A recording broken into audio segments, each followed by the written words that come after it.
Remember the guy, Shen's, my kid's uncle, when I was talking to them all, I say, he told me he went dialysis, he into dialysis now. And he lost a couple of toes, he had diabetes. No. Last time I saw him, he was all good. Oh, well, who's connected? Oh, it's a lot of phone charges.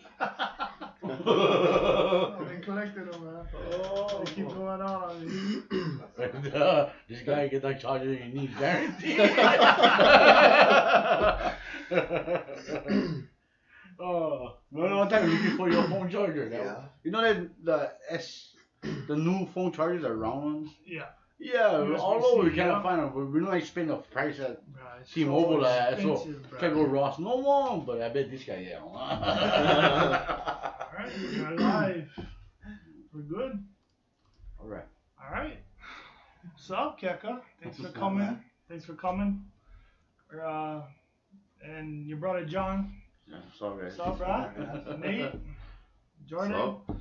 Everybody here. We're here to talk about your story, bro. You had a crazy life growing up, man. Pretty much. I was the oldest with my mom, so my mom wasn't really stable. She was into drugs when I was born, and pretty much grew up bouncing around house to house and being left with friends. I was also I was in an abusive household. So at 9 years old, my grandma decided to call CPS, take me away, and that's when I moved in with my grandma, and that's when I moved to Macau. And from 10 years old, it was a whole total lifestyle change from someone who wasn't really paying attention and was abusive and was in and out the door, was bouncing around here and there, to being in a stable home and somebody who like actually showed me they loved me. I had roofs, I had chores, it's a total different life change for me, and I rebelled. I ran away a lot. I ended up running into my dad one day. I haven't known my dad because my mom always talked about my dad like he was this terrible person. You shouldn't, like, your dad is nobody, like a lot of mean stuff. So like I always loved my dad because I felt like I barely knew him. I knew him at a very small time in my life at a young age. But I used to walk every day from home to Mackay Elementary. And I never know, every day I would walk past his house. And John used to live with my dad. Oh shit. So every day I walked past his house when I went to school. I didn't even know him. One day on my way home, my auntie, my dad's sister, was like, Keka Doi, that's you. And I was tripping out, like, who the hell knows me in my car, Like, what the hell? So I was like, who are you? She's like, your dad's still on the road. She's like, where you live? And I was right next to my house. I was like, wow, I live right here. She was like, you live see your father? I was like, yeah, I live see my dad. So that's when I was reunited with my dad. Damn, 10 man. years old. What did you think? I mean, that's amazing. You're just walking down the street and they're like, hey, your dad's right there. I mean, did you think it was a joke? How'd you react to that? It was, to me, my dad was like my hero at that time. And I finally met him. Everything he did I thought was cool. Yeah. Like, shit, my dad smoked cigarettes. Yeah. That was the thing to do. That was my idol, that was my hero.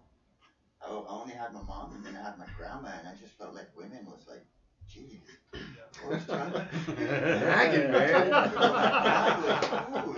Some things don't change from Yeah. How did your dad react? I mean, did he know that you lived right down the street? He didn't. He seemed surprised, but not as surprised as I was, What I didn't know at the time is that everybody in that house was on drugs. Oh. My dad was on drugs. His girlfriend at the time was on drugs. I didn't know that. I was just young still yet. And at 12 years old, it's the first time I smoked ice, smoked meth, and that was at my dad's house. Shit. Because that's what I saw, And every time I'd go home, because my curfew was like 7, 8 o'clock sometimes. Maybe if I was lucky, 9 o'clock, I can call and, oh, I'm on my way. But, you know, my grandma was real strict. My grandma was strict. When I messed up, she never licked me. My grandma never laid a hand on me. Yeah. She called the cops. Oh, yeah. Yeah, I remember that. Never like deal with them, man. I was in teenage. I was in cool. I was like 13. Yeah. My grandma had tough love, you know.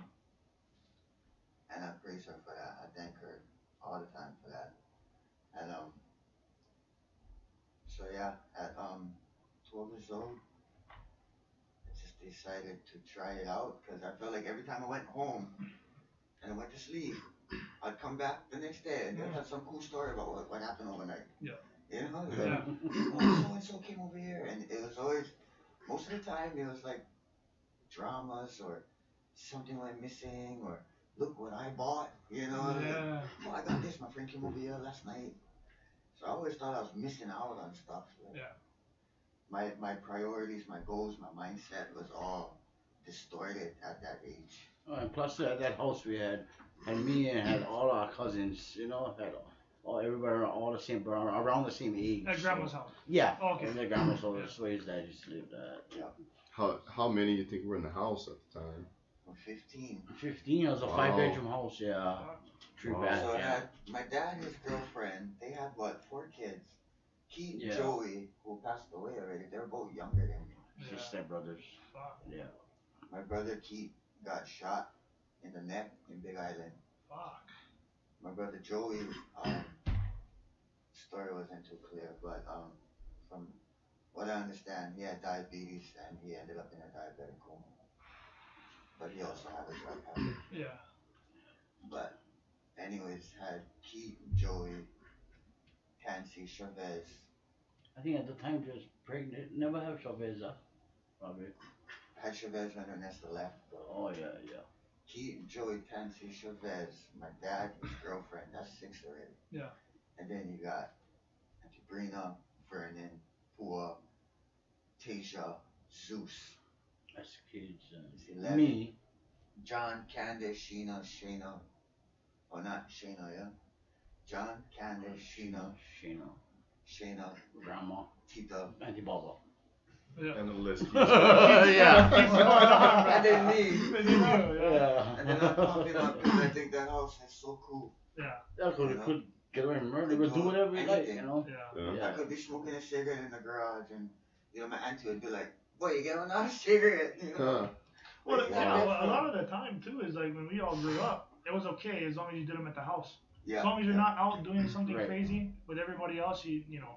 As long as you're doing it with the house, all of my friends, you know, it's you do them there. At least you're safe, you know. But That's kind of how us grandma was, huh? Yeah. It was like, Pretty much. you could do over there. Yeah, but not the hard stuff. not the hard stuff. Yeah. No. The small kinds. Yeah, of, you yeah, know. yeah. Going back just real quick, where were you before you guys moved to Makaha? My mom bounced around from Palolo to Makiki. I used to go to Queen Kahumanu. We actually went to Kaneohe. Was living behind I always remember because when I saw the commercial on TV, on the windward, I said, hey, we live right there. Right. It's free advertising, right? Yeah. I used to live there. No, but before that, okay, sorry. Yeah, he knows a little more than me because Yeah. he's older. Yeah, but we're not really brothers. Okay. We're cousins, first cousins. Okay. You know, Yeah. we call each other brothers because we're the only boy in our, you know. But I'm the oldest of all the grandkids, you know, Yeah. from his dad's side. Yeah. My mom is his dad's sister. Oh, okay. My mom is the oldest of my grandma's kids. Yeah. And then his dad is the second oldest. Six girls, 1 boy. The father. But yeah, we call each other brothers. We always do, no That's- matter what. Yeah. Yeah. Oh man. You Yeah. guys more brothers than I each still other, yeah. lie to people and shit. That's my brother, my Yeah, little brother. I don't yeah. care. You know what I His mean? ex thought we were brothers too. Yeah, it's a long time. A lot of people. Hey, there's a resemblance too, man. Yeah. But we just say we brother. But anyway, when his mom and dad was together, we was living. I was a kid at the time. It was in Nanakuli, Kyle Place, grandma's house, a duplex house, and he was born. I believe he was born there. I mean the hospital, but you know in Nanakuli. And then he was there till like 5 years old, and then I told the mom and dad to split up, and then he left. At 5. Yeah. Yeah. And then I never see him until my car. And I don't remember none of that. He said I whacked him in the head with a Yeah, I got a pole scar. Somewhere around there. It was just scratch. He whacked me there. Oh, this kid used to. Oh, I used to hate this kid. Brand new toys for Christmas. That really right next to the canal in Nanakuli. You ever know that? Yeah. That Juliava canal. Yeah, he used to throw toys in there. What toys are gone, bro? You're still holding grudge to this day. You see it in your face, And he man. was a crybaby. Sorry, but yeah. That's amazing, man. So there was a lot of instability, right? And you kind of mentioned it already. You just went from from a lot of instability all over. I mean, the island is your home, right? Yeah. And then you get slapped there with your grandma, right, and a bunch of other people. All these rules and. It's game changing, you know, especially for. So you were 9 at the time when you moved to Makaha. Mm-hmm. I mean, that's a big change, man. That's when CPS came, was when he was 9. Right. And then you stayed until 12. When did you bounce around to the different homes? Cause you got. From 5 to 9. Okay. I think I went to maybe 4 different elementaries. Mm. Wow, man. I know you from Nanakuli in Palolo. Yeah. That's crazy. Palolo, the earliest memory I can remember of Palolo is my grandma holding my arm, my mom holding my leg, and they was fighting over me. Oh shit. Because my grandma knew I was being abused and she was trying to take me, but my mom wouldn't let. Yeah. So from what I understand, sorry grandma if I'm wrong, but I think I got taken away the first time, and they gave my mom stipulations to follow, and she got me back. Yeah. Yeah. And then it happened a second time, but this time she did it. That's crazy. Is your grandma still around today? My grandma moved to Vegas. She's happy. Yeah. Everybody moves. See what happened? Yeah, we place. can get into that too. Because I was so like troublesome. I told you so. I decided to smoke. I tried it out. Yeah. And from there I was instantly hooked. Yeah.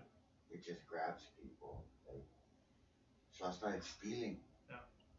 Because I wanted my own. Yeah. You know, I never like, hey, Ali, come on, I try. Akuber. Right. Yeah. I wanted my own. The person I stole from was the person I lived with. You know? Yeah. Always. So I stole from my grandma.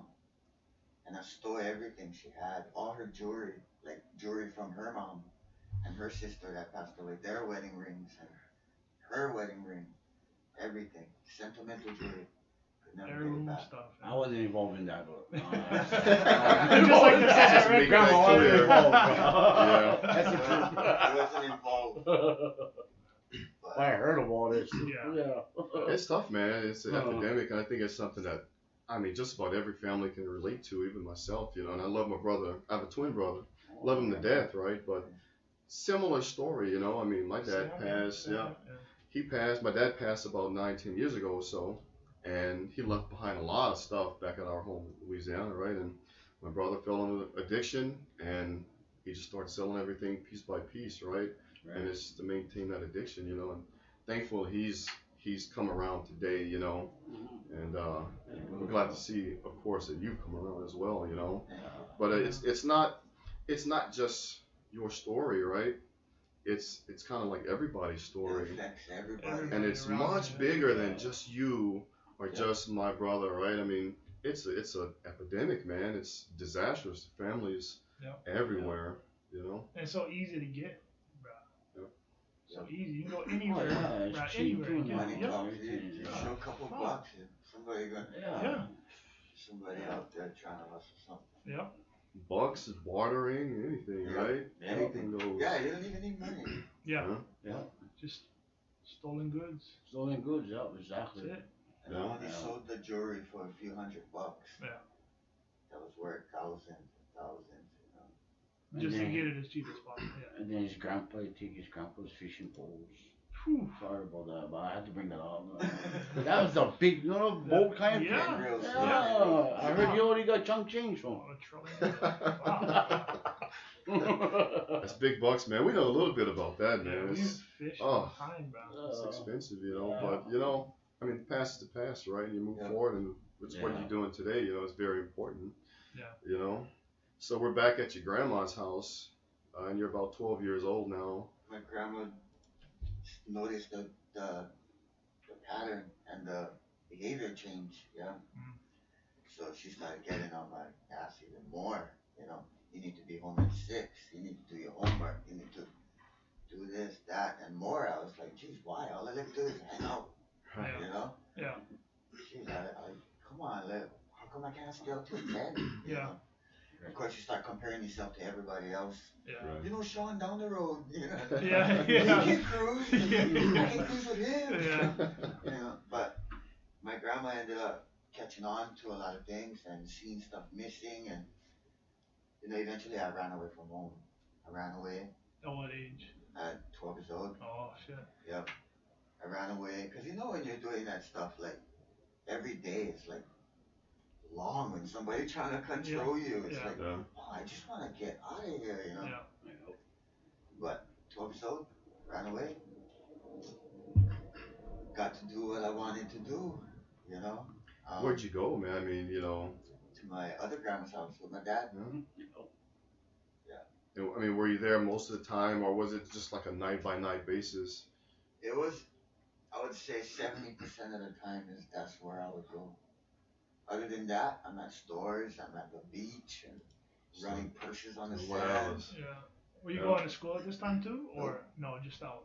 Yeah. I'd go to school, I'm not even in high school, I'd go cruising in. Yeah. Oh shit. Yeah. I'd be at Wina High School walking around, like Yeah. I belong there with him and his Right. friends. Yeah. Where was the other grandma's house? About a 5-minute walk.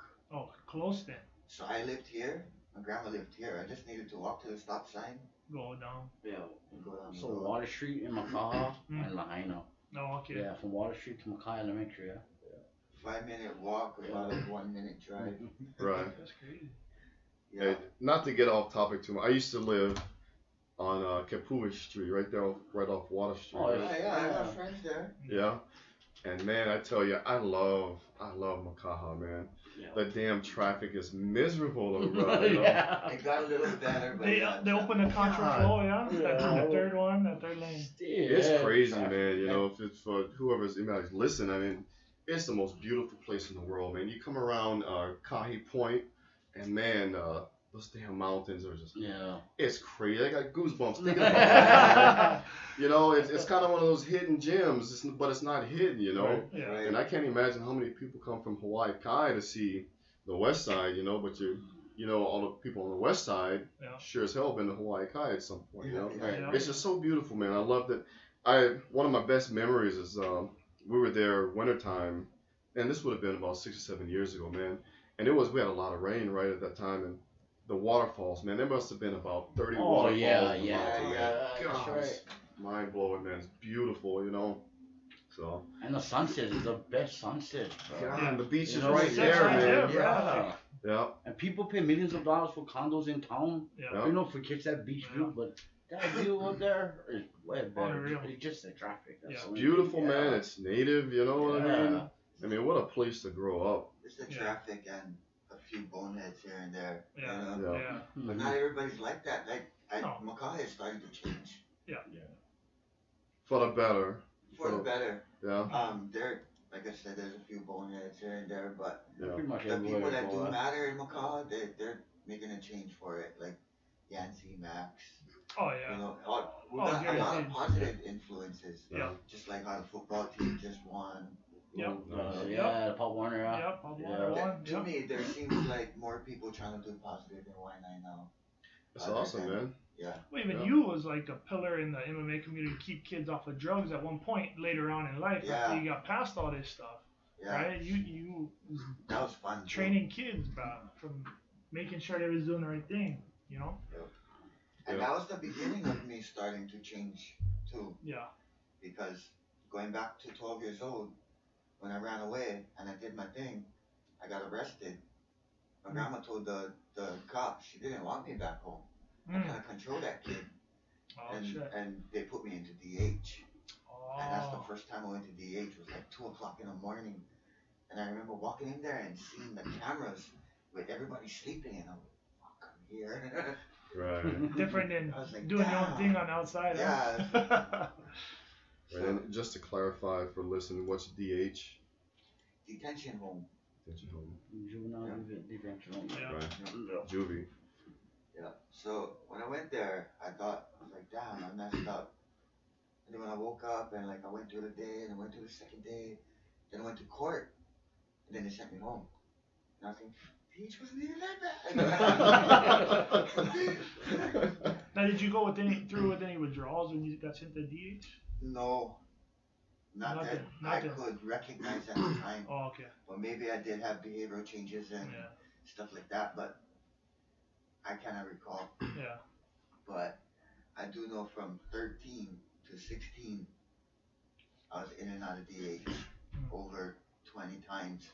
And I was sentenced to HYCF, which is Hawaii Youth Correctional Facility. Yeah. Till I was 19. And I was only 16 years old. And that's when my kidneys first acted up. Fuck. Yeah. Did they ask, like, or did they tell you, like, why they failed or anything? Like, was there any reason for it? They misdiagnosed me at first. Okay. So from 13 to 16, I constantly ran away. I constantly stole from stores. I robbed houses. I just smoked meth that whole time. Yeah. In and out of DH. As soon as I come out, I'm gone. Yeah. And from my grandma, taking off all the time for showing up at court, or picking me up here, picking me up there. I went to drug rehabs. I went to shelter, group homes, on island, off island. They sent me everywhere. And then I got sentenced to drug court at 16. And then that's when I started that. I forgot where I was going. Quite sad. Yeah, I went to all those shelters for bad kids. So the drug court is a separate entity from DH? Yes. Okay. So you were just from this place to that place, in and out of trouble all the time. Yeah. And I even got kicked out of Wynot High School. I got kicked out of Wynot High School, and I ended up going to Radford High School. Why'd you get kicked out of school, man? Because they said I was one of the kids that make the school look bad. Oh no, man! Jesus Christ! Did they get that on in writing? Like, we don't want this kid in. They told my grandma that I was selling joints in school when I was in high school, and I got called to the office. Oh, Keka, come to the office. I was like, nah, I'm gonna go home. I was like, no, come to the office. Security started coming. I was like, guys, go home. I'm gonna go home. Okay, I live right there. I'm going home. And they tried to like grab me or whatever. But Wynot High School, in the back is a beach. So you got the street in the front and a beach in the back. Yeah. So I couldn't get out the front, so I went to the back. And I went to the beach, and they got on their phones because they cannot chase you off campus, right? Yeah. Because, you know, you don't come back, talk to the principal, we're going to call the police. I grabbed my freaking joints, and I was like, frick it, you know? Yeah. I got picked up. They sent me to Kaimohala. I mean, Queens, Kekela Ward. Oh. And I didn't know where I was when they bring me to like eat or like do a class. Yeah. I looked at all these people and I would belong here. Yeah, yeah. Right. Because I was like, wow. I told them, why am I in here? How come I'm in here? And they said, oh, you're detrimental to yourself, your health. They said you was running on the road and, you know, you're screaming stuff. And I was like, no. You know, I know I'm stoned, but I don't remember doing that. Right. Yeah. It's still not clear to me why I went there. Yeah. So Kaimohala, I mean, how would you characterize it? I mean, people around, I think they call it a crazy house, right? But it's not just that. I mean, it's just any kind of psychological issues, right? And I just felt like that wasn't a place for me. Yeah. I'm not down talking anybody in there. I'm just saying that I just felt like I was out of place. Like, why am I here? Put me back in DH. One of my boys, he was going through some suicidal thoughts at one point, and he ended up wanting to turn himself in. And as soon as he got there, and he, you know, called his mom and everything. He's like, I feel like I'm gonna do this. Mom took him there, and he got there, and he's like, I don't fucking belong here at all, bro. Because once you realize, it's just like I'm going through some problems, you know, but this is not the place, you know. But That's a common theme once you get there. But after I did leave that place, like drug court, they make you take a drug test every week, and they got a bunch of rules too. And so I started going to AA and NA meetings at Kaimoala. Yeah. So I started going there to like, show that I try. Like I didn't want to be there, but I'll go there to listen to stories and this and that. But my grandma lost her job. She worked at HMSA like 18 years. Oh wow. And she lost her job from keep taking off of work and coming to court dates, picking me up here, taking me there. And because I would run away from programs they send me to. They send me to COISA, which is Central Oahu Youth Services Association. They send me there. As soon as they log me in, like do what they call the In processing. When you come in processing. Yeah. So after they do that, they take me to my room, put my clothes away. I walk right out the front door. Oh, fuck. Wow. I stay out the window in my room looking for a bus stop. There's no bus stop. But yeah, I was just hard head. Yeah. And so 216, when I got sentenced, his name was Judge Browning, who was running drug court at the time. And he told me, because I used to write letters to the judge, like, I haven't changed this time, I'm sorry, I'm still learning. And I was like pretty convincing when I wrote, I guess. So he used to let me off the hook every time. Yeah. And so he was like, I believe in you every time, and I think this time you just gotta do your time and think about it. So at 16 years old, he sent me to HYCF to my 19th birthday. And when I went there, the what you'd call a warden there said, no, I don't want this boy in my facility. Like he has a history of violence and he's fought in here before. I cannot protect him with that medical issue, yeah? Yeah. Because my kidneys wasn't fully gone yet, but I was on a bunch of medicines. They knew at that point that your kidneys were already, oh fuck. I was on a bunch of medicines. They diagnosed me with Crohn's disease. Yeah. And I didn't have Crohn's disease. So they misdiagnosed that. Yeah, they thought I had Crohn's disease because I had rash and like I forgot what was the symptoms that they thought. Yeah. It was mostly a rash. I had a lot of rash, like looked like purple spots. Was that just due to circulation or? I'm not sure what that was from, but the diagnosis they diagnosed me with after that was Hinoxaline purpura, which means purple rash. Like the purpura means purple. Yeah. Like it has a whole meaning. And basically my kidneys was failing. And at 16 I didn't take that serious, Yeah, you think you're invincible at that age, right? So the warden was like, what kind of medicines are you on? And this, that, this. And of course I'm soaking it up like, oh yeah, I gotta take this and I gotta eat with this one and I gotta make sure that I don't eat with this one and he didn't like that. He didn't like the responsibilities and I had a special diet I had to follow. It was a renal diet. A renal diet, which is a low sodium diet. And you gotta stay away from potassium, you gotta stay away from high protein, it's a big diet. It's a lot of work, right? Is that because you gotta thin your blood out a little bit? It's because my kidneys wasn't functioning correctly. Yeah. So we have to limit the potassium. Yeah. Because too much potassium can cause like heart problems and stuff like that. Yeah. And pretty much because I wasn't peeing everything out. Yeah. Oh, so it was clogging your kidneys were just clogged. I wasn't peeing as frequent as I was supposed to. Yeah. So my kidneys were failing. I was sentenced to Kolau. The warden released me. He said, get him out of the facility, I'm not gonna hold. They cook for the whole facility and he was claiming they can't cook a special diet for me 3 times a day. And they can't, monitor my medicines. They can't guarantee that I won't get into a physical altercation. Like at that time, the doctors wrote to my grandma that if I got punched in the eye, I could be blind. Like my body was weak at the time. Yeah. So he released me. he released me. My grandma picked me up, took me home, and she told me, I hope you know this is serious. You need to stop, you know, this is serious. They sent you home because you need to take care of yourself. Yeah. And I was like, yeah, you know. Yeah. In the back of my mind, I'm like, I'm freaking home. You Right. I dodged the bullet So again. nothing was clicking though at this point, Nothing. right? It's just the same old. I ran away at 16 again. That day I came home, I ran away. So I came home. My grandma was there. My grandpa was there.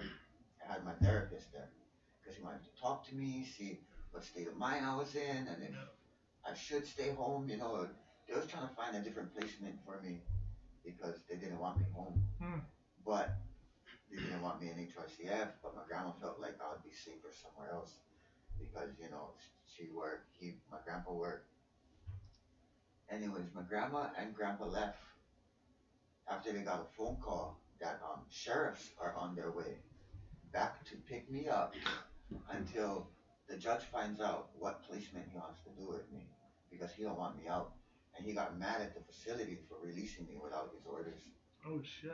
So yeah, they're sending sheriffs back to my house to pick me up. I told them I gotta use the bathroom. My grandma and grandpa left. I'm not sure what they went to the store for, but they went to the store, left me with my therapist. I told my therapist, I gotta use the bathroom real quick. I went to the bathroom. The bathroom's here, my room is here. I went to the bathroom, turned on the light, turned on the sink, closed the door, walked in my room.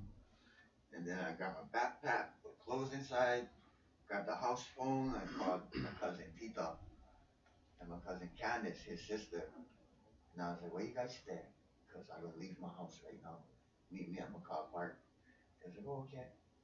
Grabbed my backpack, walked in the living room. The therapist looked at me and said, don't do this, Keka. So I made up my mind. Gone. Walked out the front door. As soon as I left my gate, I ran. Straight to the park, straight back to my dad's house. From 16 years old to 18, I remained on the run. No medicines, no nothing. And at that time, I was like, see?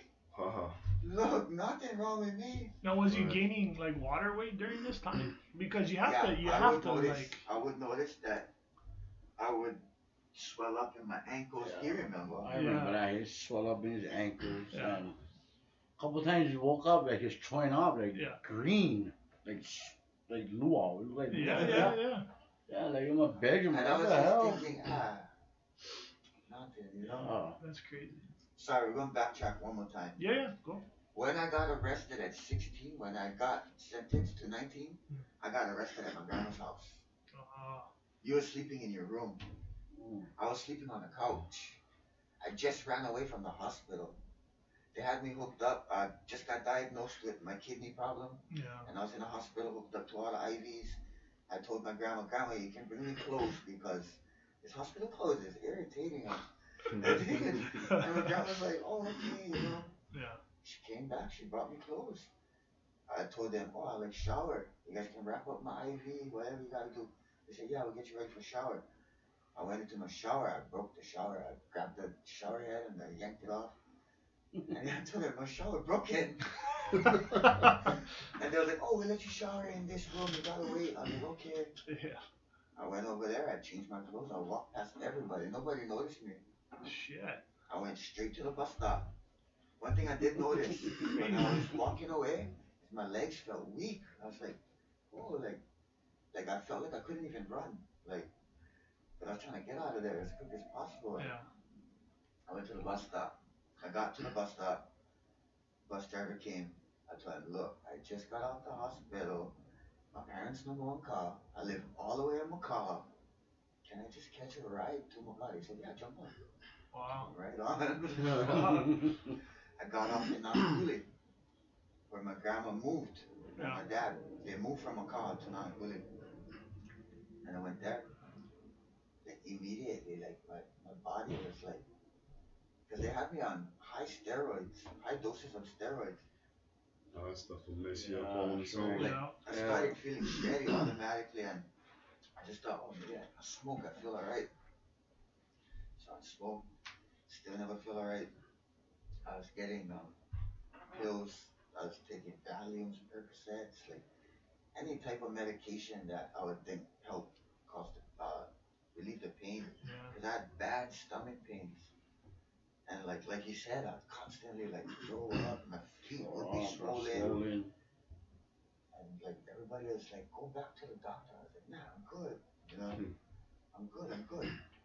Anyways, cops came. Yeah. At night. I remember that. Yeah. Cops came.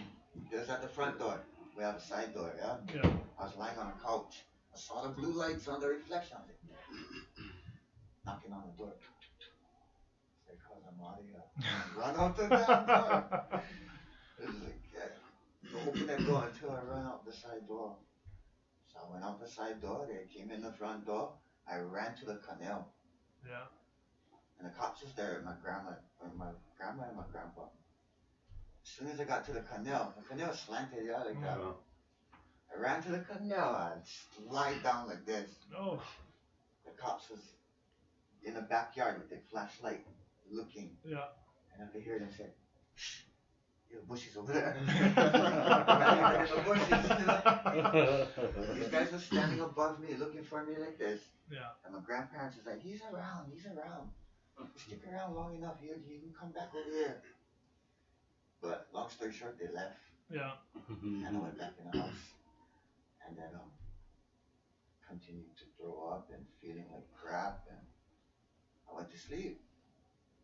This time I woke up with a cop right next to me. Oh shit! How's that? Waking up, Our grandma, when lived in that house, would call cops on him. We would hide him, you know what I mean? Yeah, my cousins would hide me. It's crazy. My grandma called the cops, my cousins hide me. Yeah. So you're busted at this point, right? So let's go to you, John. What was so that period of 16 to 18 years old, right? I mean, what was your influence in his life? I mean, how close were you guys? You know, we're close, but I was like not really like him do the drug, even though I was doing them, you know. I wasn't the hard stuff. No, I never liked him do that. I used to get mad at him, but I did it with him. Yeah. But not like how he was doing it with my other cousins. Yeah. Yeah, and but I would always hide him in my room and stuff. Yeah. We were crude, but not when we were on that stuff. We can't be on that stuff together. Yeah. Right. Yeah, at the time. Destructive. Yeah, the strong stuff. We can't. Oh, yeah. Right.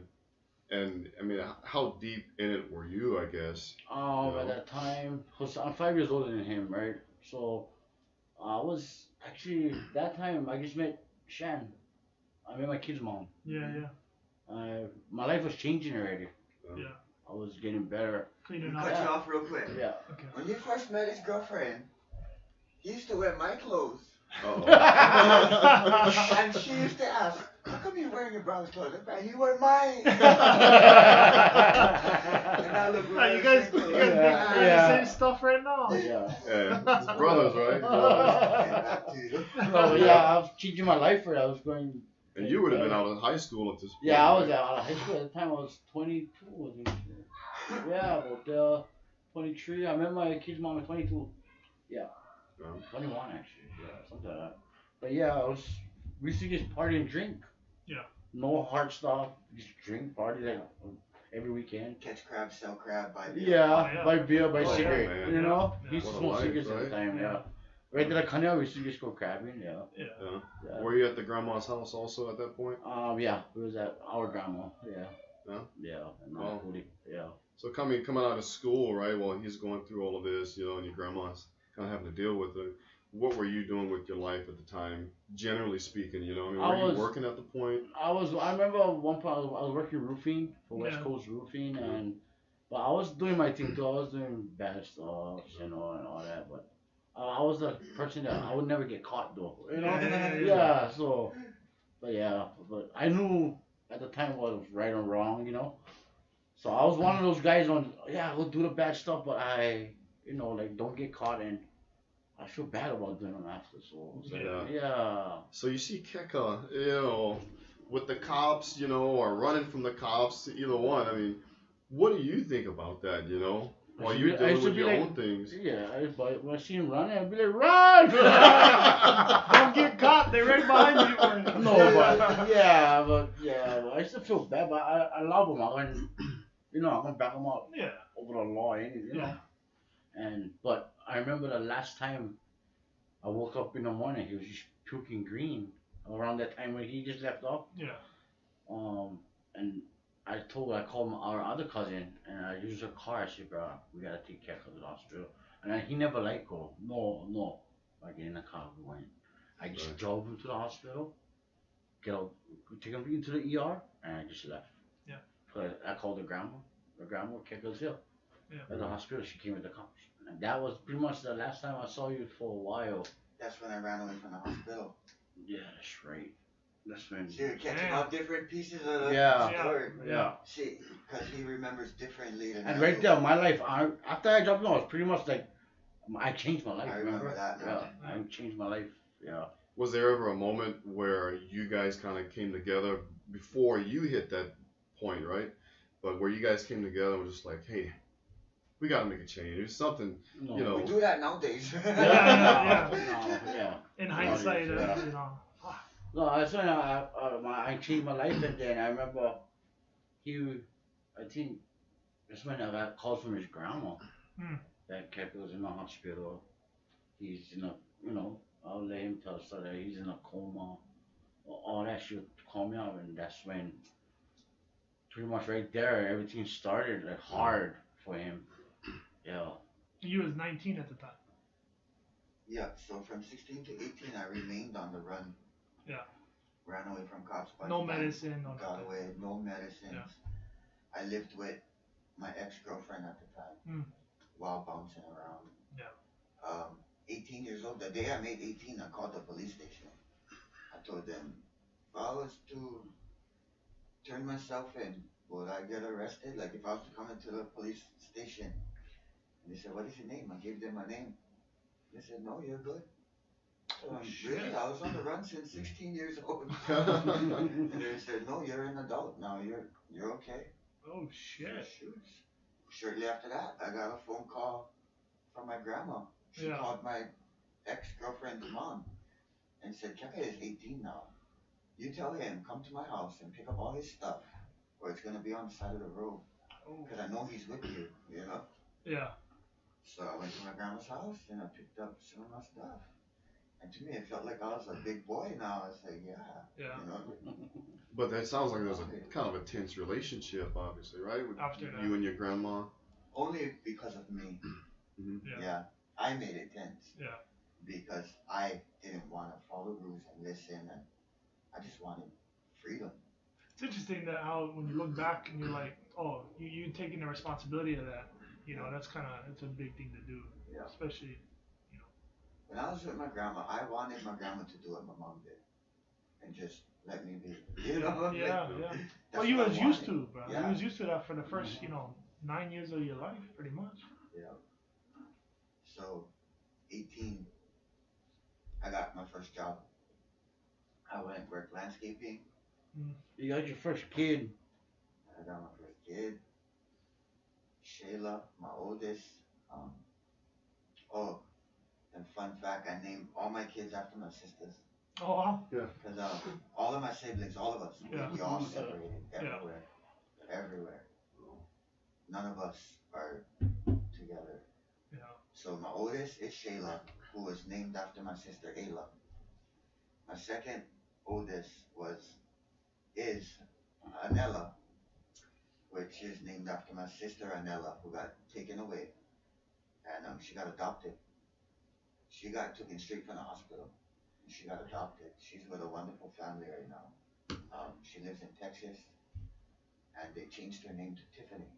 Do you guys still keep in contact with her? I just got in contact with her like 2 weeks ago. That's crazy. I've been asking her what's her favorite color, what she likes to do. She's in the choir. She likes to sing. Wow. Like she's doing real good. So I just got in contact with her a few weeks ago. My sister Ayla, I just got in contact with her like less than 2 years ago. That's crazy. Ayla is Shayla. Anella I named after Anella because they changed her name to Tiffany.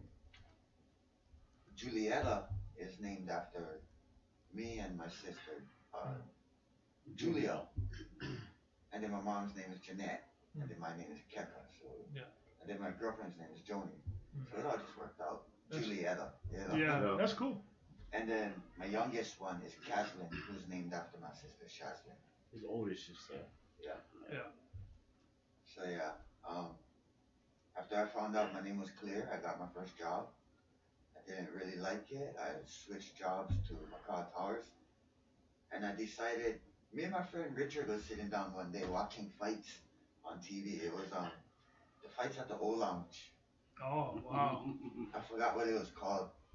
But it was the fights at the O Lounge. And I was watching it on top of 52. What channel is that? Olelo? Olelo. Yeah. Olelo. Yep. Yeah. And then we're sitting back watching him, and I was like, "Ah, we can do that." Yeah. And he was like, "Oh," he told me, "Oh, you gotta join the Fighters Union." No union for fighters. I told Fighters Union. I told him, I'm gonna find out. It's not That's boxing, Richard. It's not boxing. That's Richard. That's how our friend crazy. Richard is. Oh, yeah. Kind of one of those guys. So he acted like he knew it. Oh, You gotta join the Fighters Union. You gotta do this. You gotta do that. That's crazy. I didn't know where to start. Yeah. I called Fighters Corner. Kaligi. Good place. Hey, I'm just wondering, how do I get into the ring? How do I join the Fighters Union? Fucking. He thought it was a prank call. No, he told me, what do you mean you want to join the Fighters Union? I said, yeah, I want to go into the ring and fight with people.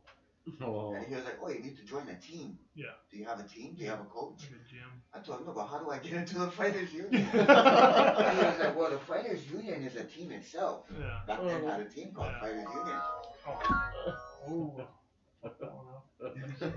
And I told him, oh, I don't know, we don't want a team. And then he asked me how old am I? I told him 18. He said, well, you could join under freelance. I said, what does that mean? He said, that means you have no team. I said, oh, okay. So I went back and I told Richard, fucking no such thing as unfighters. Fighters Union. It's not boxing. What I heard, we just Professional gotta boxer. enter. I was like, what? Yeah. So Jay Bolo's Destiny. Yeah. I saw their first show in the MMA Hawaii magazine. Had his number, I called him. I was like, hey, what's up? Just looking for a fight. He said, oh, how much fights you had? None. He was like, what team do you train with? Nobody. He was like, you want to make a team name? I was like, Team Macaw. There you go. And he was like, oh, okay, what weight? And blah, blah, blah. Like, what is your background? What was your weight at the time? Was fighting at 135. 135 Wow. yeah. That's a beast weight class right now, bro. That's fast. And right now, Fuck, yeah. that's fast. But he's the only guy that Yeah. walk around 135 and fight 135. Yeah. Everybody else 155 dropped down to 135. Yeah. But back then, the sport was still evolving. Yeah. Nowadays, 135. Woo. Yeah. That's interesting though. That I mean, you actively sought that. You know, I mean, you spoke with your friend, right? And he was like, "Oh, just join the union or whatever." I mean, maybe this is just in my brain, but it's like, you know, I could see, you know, me and my boys just kind of hanging around, you know, and somebody's asking about joining a team or something. It's probably more of a bet, you know. I dare you to do this or that or whatever, Right. you know. And you're actively seeking to do it, you know. And at face value, it's like, okay, maybe he just wants to fight, you know, but it's something more than that, right? Because you see something there, right? Right. What was it about the MMA that attracted you to it? I just felt like we wasn't far from the competition and we had no training experience. Well, because you did that, you grew up doing that anyways, you know. Like, we'll just look at the guys on TV like, wow, he's my size, he's not even that good. Yeah. Oh, I think I could go in there and do that too. Right. Yeah. You know? So I called and I scheduled our first fight. Who was your opponent? Isamu Lopez. Oh, fuck. My Really? first fight. Yeah. And it was a little intimidating being that I was 18. Yeah. And there's matching me with somebody coming out of the army. Yeah. And he was in his 30s, I believe. Yeah. Oh. And I was like, wow. You know? Yeah. There's like, oh, but he has no Oh. fights. Yeah. Wait, when your first fight, your kidney still was healthy. No, I just wasn't on my meds.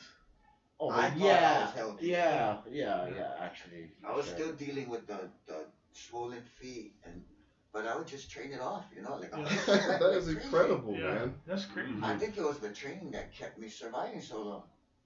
You know? That's interesting. I really do. So you get in the ring with this guy, and what happens? I didn't know what to expect, so you know, of course, for most people, in my opinion, when you first jump in there, you hype yourself up. Yeah, this guy, whoa, you know. Yeah. Nowadays it don't really work like that. The calmer you are, the better you perform. Yeah. But like I said, the sport was still evolving back then. Yeah. And just went into the ring, and it just felt so like I didn't feel out of place. I didn't feel. Once that I got into the cage, I just felt like, yeah, it's me and you, bro. Yeah. Well, that's another thing too, is you don't gotta worry about other boys jumping in. You know? Like, it's too late to start thinking, you know? I like back out. Yeah, you cannot, bro. You're in there, it's like, okay, let's do this. Plus, when you came into the ring, when they called his name, actually, you know, for the introduction, and a lot of people was cheering for him, you know? Yeah. So it was like pretty good, like. A lot of people. People as in like the general public, the public, you know, I mean the crowd. I mean, how much family did you have there? Oh, we had a lot of family. We had our cousins. Really? At least about 20, counting the kids. Yeah. How long was it from when you made that call saying, "Hey, I want to, you know, do this"? I think we gotta fight the next month. Yeah.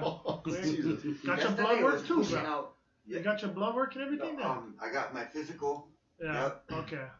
So back then, that's when I was pushing on show. Yeah, it was pancreation a lot too, because a lot of people never had blood work. They were just like, go fucking bang. I jumped straight into MMA. Yeah.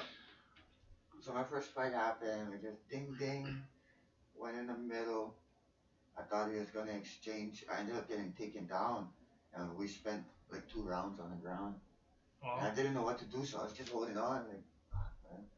Just trying to talk shit to him, like, how you doing on the street? Yeah, fuck, stab me up. But yeah, he's someone, man. Yeah. But you lost by a split decision, huh? Yeah. Split decision on the ground, all 2 rounds. It's gotta give you some confidence too, because I mean, Army, they training combatives, right, on the ground most of the time, right? Mm-hmm. So that's what they do. So you had somebody training, you not coming from training, they just match up with this guy that just got out of the Army. It's gotta give you some confidence. And he was like 30 years old, huh? Yeah, that's crazy, bro. Like, So yeah, like, and then after that fight, like all the young boys in the neighborhood, like, oh, we're gonna train, you know? Yeah. Because on that first fight, we already had sponsored shirts. Yeah. We're sponsored. Yeah.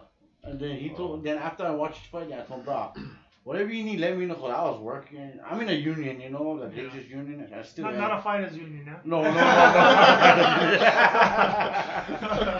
So, like I said earlier, like I just got my life together, everything. So it's doing good. And I have money, you know. Yeah. Money like I never had before. So, you know, I have my family, everything, and I was like, bro, whatever you need. After work, I was living at a couple there. I would work town, but I would drive straight from work all the way to my car and help him train for his next fight and buy him whatever he needs. Yeah. You know, and I did that for months. Yeah. That's awesome. That's awesome. Bro. That's good. That's good. Yeah, going to his fights and all that, and so now you're a positive influence on him instead of sort of supporting. Yeah, supporting the negative stuff. You know what I mean? Yeah. So it's doing good. Yeah. That's around the time that I was seeing you a lot, because Joey Belay was coming up too. That's another one. That's your Joey, boy. Joey's coming back. He banged, bro. Yeah. Tony the Tiger, Tony Rodriguez, bro. I used to train with him a lot. I used to train him too. It's crazy. Surprised our paths never cross more often, just at the fights and just the people we know. But like, we train with the same people, bro. That's crazy. That's what I noticed. Yeah. It's so crazy, bro. Yeah. Sorry, I gotta use the bathroom. Yeah, bro. Yeah. with the transplant stuff. Not like it's So I mean, so he's fighting. Yeah. You know, and now you kind of gung ho about it, you know. Yeah, I was excited about it. I was buying whatever he needs, and me and my kids and my kid's mom at the time, we supported him like a whole lot. You know what I mean? I love that guy, but you know what I mean? Yeah. And I was like, I'm older in it, you know? Like, so I think at that time I was like maybe 20, I don't know, maybe 28, I think so. Yeah. 27 or something. Yeah, so my time is done. I have a family and I will support him and That's go. cool. And, So he was fighting for a while then. yeah, he was fighting for a while. Yeah, Huh? yeah. We actually grew up in boxing before. Why not boxing club? Yeah, why not boxing club? Yeah, with his dad and our grandfather. There was the coaches with Doug Westbrook. Remember Doug? Yep. Yeah, I used to fight for Doug too. Fuck. Yeah, I was Bro, back. that's back in the day. I used to fight in 96, 97. That's crazy. Yeah. But yeah, we grew up like that, so that's why I supported him with the sport, And yeah, he went all the way. And so I'm sorry. So with as you're diving into this sport more and more, right? And I'm assuming you get just like so much more excited about it over as time passes. What effect did that have on your addiction and all the things that you were doing at the time? In between, I was smoking weed. I've always smoked weed. But I would relapse here and there. But for most of the time, the training really kept me, especially when we had a fight coming up, which sometimes was just the next day. Yeah, that's how it was back. Sometimes Wild West. we show up at the weigh-ins for Joey, and they're like, "Hey, this guy number one opponent." It's like, "Oh shoot." Yeah. So it was a substitute, really, right? It was a substitute. You would take fights like a day before the fight. Yeah. Like Jay, promoter for Destiny would be like, "I need a 135 fighter." Because somebody like, back me, out. Yeah. Yeah. And he'll be like me, like, I'll be like, bro, how you doing, coach? So right now, like, I'm like his manager supposed to be, right? So like, bro, what are you doing? You know what I mean? I already took the fight. Never clear him So, for me, whatever, bro. Go right there, I support him. Yeah. And then, he started losing. You know what I mean? No. Bro, you gotta train. Then he started to cross train And that's with Father Nico, Yeah. 94 Block. Yeah, Nico Sean. Vitali, Sean. Yeah. Yeah. They would give me gas money for coming down. to Alex 94 Block. Pluso too. Did you ever train with Alex? Alex? Alex 94 Block. Not familiar with the name. He was in and out of the ring, but he was a banger too. He went under James Lasaki Chemo. Yeah. Yeah, fucking Chemo. We tried the chemo Yeah. at UCS. Yeah. It's crazy, bro. Chemo, Stephen Farr. Steve Farmer from Universal Combat. The Universal Combat, yeah. I rolled I never all those been guys, there. man. It's crazy. And Jay Bolos used to train there. Yeah, Jay Bolos. Yeah, seen him a couple times, and then Joe Silva was mine from. He's crazy, but he always grabs us in the nuts, man. He's a crazy Haji Kimball coach. He's nuts, man. So I remember, and then just slowly fighting, and then I just started veering apart because I had to, I have a family outside to that. And Yeah. He just continued doing what he's doing, and then that's when I remember I just got the call that, okay, I was in a hospital, He came with me to my second to my last fight. Isamu. Oh, my two fights before my last fight. Your last fight in Maui, I yeah? fought in Maui. When Yancy fought in Maui. My last fight with you when you fight Isamu again. Yeah, and then I was sick. And they was like, "Oh, you like rematch Isamu?" I was like, "Hell yeah!" Yeah. Get that loss. Yeah. Get him back. I'm gonna rematch him. Same thing happened. Yeah. I was actually sick. My nose was clogged, and my mouthpiece wasn't even boiled. Yeah, he would go inside with all his mouthpiece. And I just went in, and my shorts wasn't fitting right. I was losing weight already because I was sick. Yeah. And that was my second to my last fight. And I started losing weight, and everything just started going down. And like I said, I was sick. I went to the fights without my mouthpiece, so I bought a mouthpiece at the fights. Yeah. And I just threw it in my mouth. I didn't have a cup, so I just used somebody else's cup. Yeah. And then we went in, and then he took me down, hit me a few times. I already couldn't breathe, kept spitting out my mouthpiece. And then the ref stopped the fight, went back home, and then started training for 808 Battleground. Yeah. See, after the first Destiny, I fought the next 5 shows, back to back to back to back. The second to the 6th Destiny. Yeah. And then Sean offered me to fight 808 Battleground. I fought Adam Rivera. Ooh. I fought Adam Rivera, and the whole night before the fight, I was in the crowd sleeping inside the audience. And I just remember just being real tired, like just yawning real frequently and just being tired. And he just kept saying, Keka, you up in 3 fights? I was with my friend Richard. Keka, you fighting 3 fights? Yeah. Oh, You Bernard. gotta put on, no, Richard Augusta. Oh. You gotta put on your gloves. You gotta warm up, punch me. I said, yeah. Next thing you know, Keka, you next. Yeah, okay. Keka, you call your name. Oh, fuck. I said, oh, put on the gloves. He said, you gotta wrap your hands. No need to wrap my hands. Just put them on. Boom, they had to freaking slow it down or call my name out again. Then I told him, bro, wait, I'm not walking out. We're going to back, punch me, it's real fast. Yeah. So I walked out. All I can remember is walking in there, just feeling tired. I was in the cage yawning, like, like. Then the bell would ring, and I was like, okay, here we go. I didn't have that, Fire. that spunk, Yeah. like, Yeah. let's go. I was just like, whatever, so he caught me with a good body shot that dropped me and took out all my wind. And then I tried to get back up, he caught me with another body shot. And then the round ended. I walked back to my corner gagging. Yeah. Like I couldn't breathe, my throat was dry. And my friend Richard, the only thing he told me was, you better not fucking show up in a ring because I gotta clean them up. That's the fighter union good guy. friend, a fighter union. Yeah, that's the fighter's fighter's union guy. That's it. But yeah. That's crazy. Do you think that had any effect on your like overall like health? Is that those shots to the body, to the kidney or the liver or whatever? What I think really affected, what started it, Yeah. I think that last fight might have like pushed it over the edge. Yeah. But when I went to fight in Maui, I actually started doing steroids. Oh. Because my friend across the street Yeah.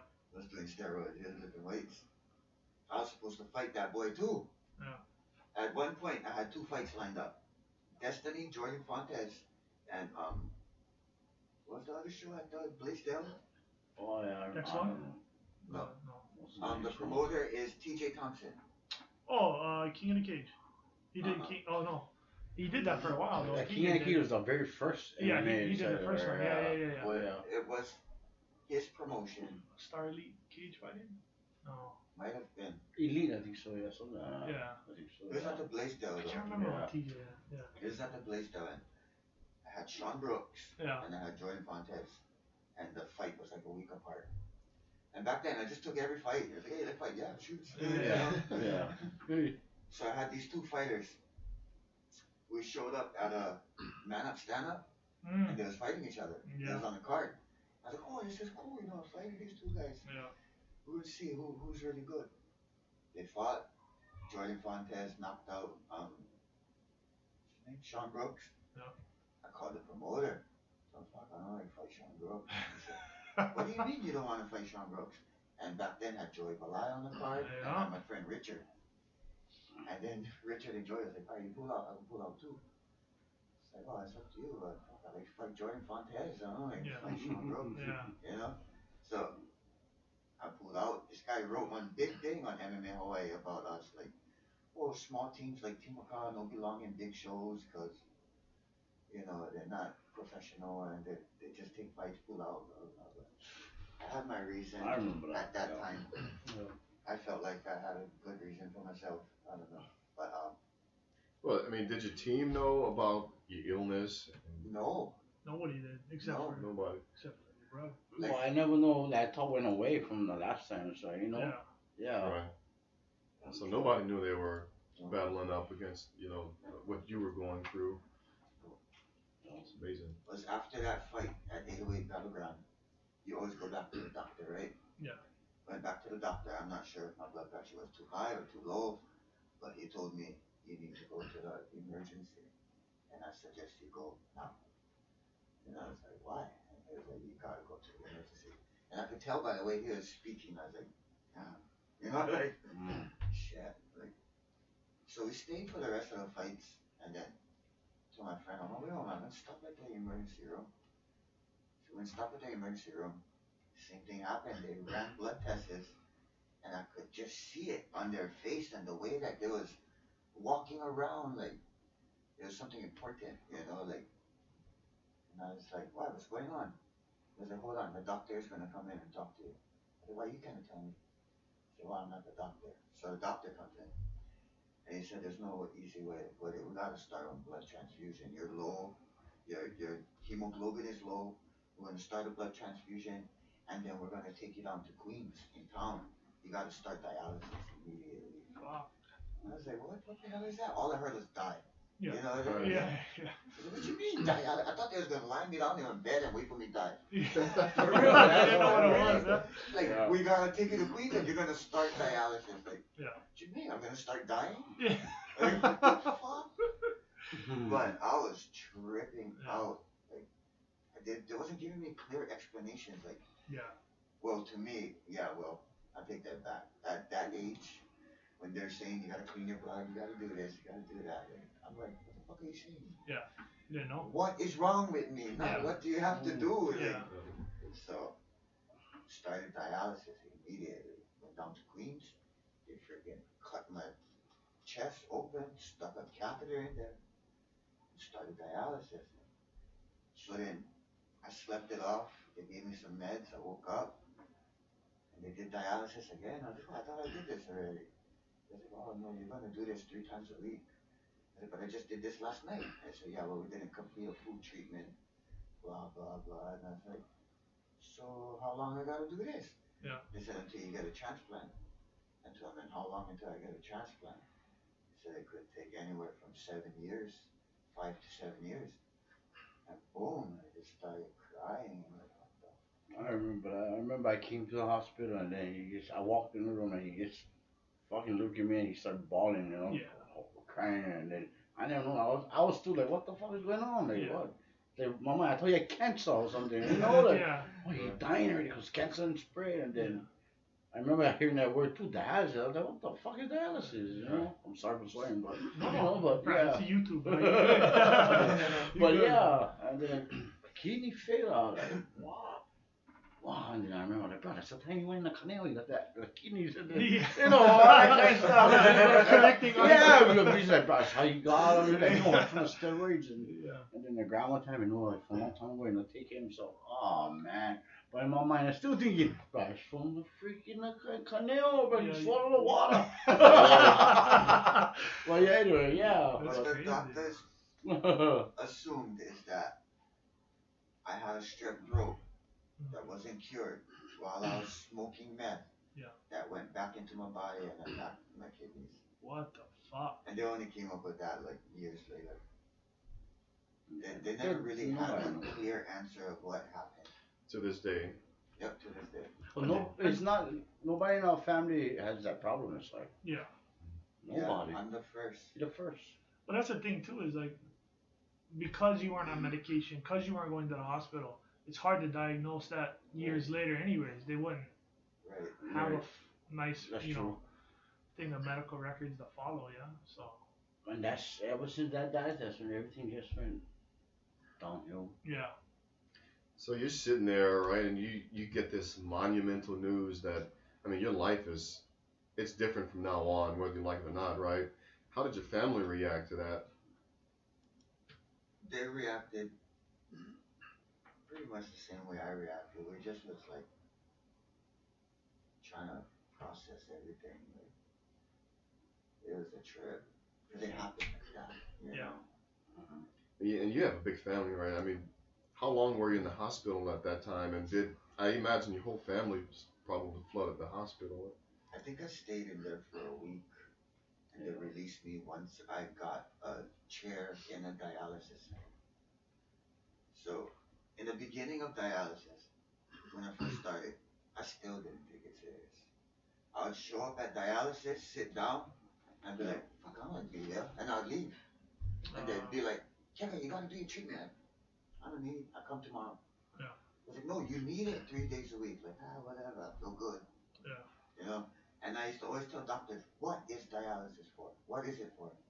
Yeah, it's like, oh, because you're taking in fluids, and anything holds fluids from yogurt to an orange to anything, you know. And he said all the fluids that are coming in my body is not leaving my body. Yeah. So it's basically toxic to my body because I'm not releasing any of the toxic that needs to leave. And I told him, what if I just sweat all the time? You know, like, what if I guarantee you I work out every day and I sweat one certain amount, you give me a weight I gotta be at. Yeah. And I'll make sure I'm at that weight every day. Yeah. And he said, well, dialysis does a little bit more than that, you know. So don't we sweat out toxins? He was like, yeah. But there's things that can't pass your pores, like phosphorus.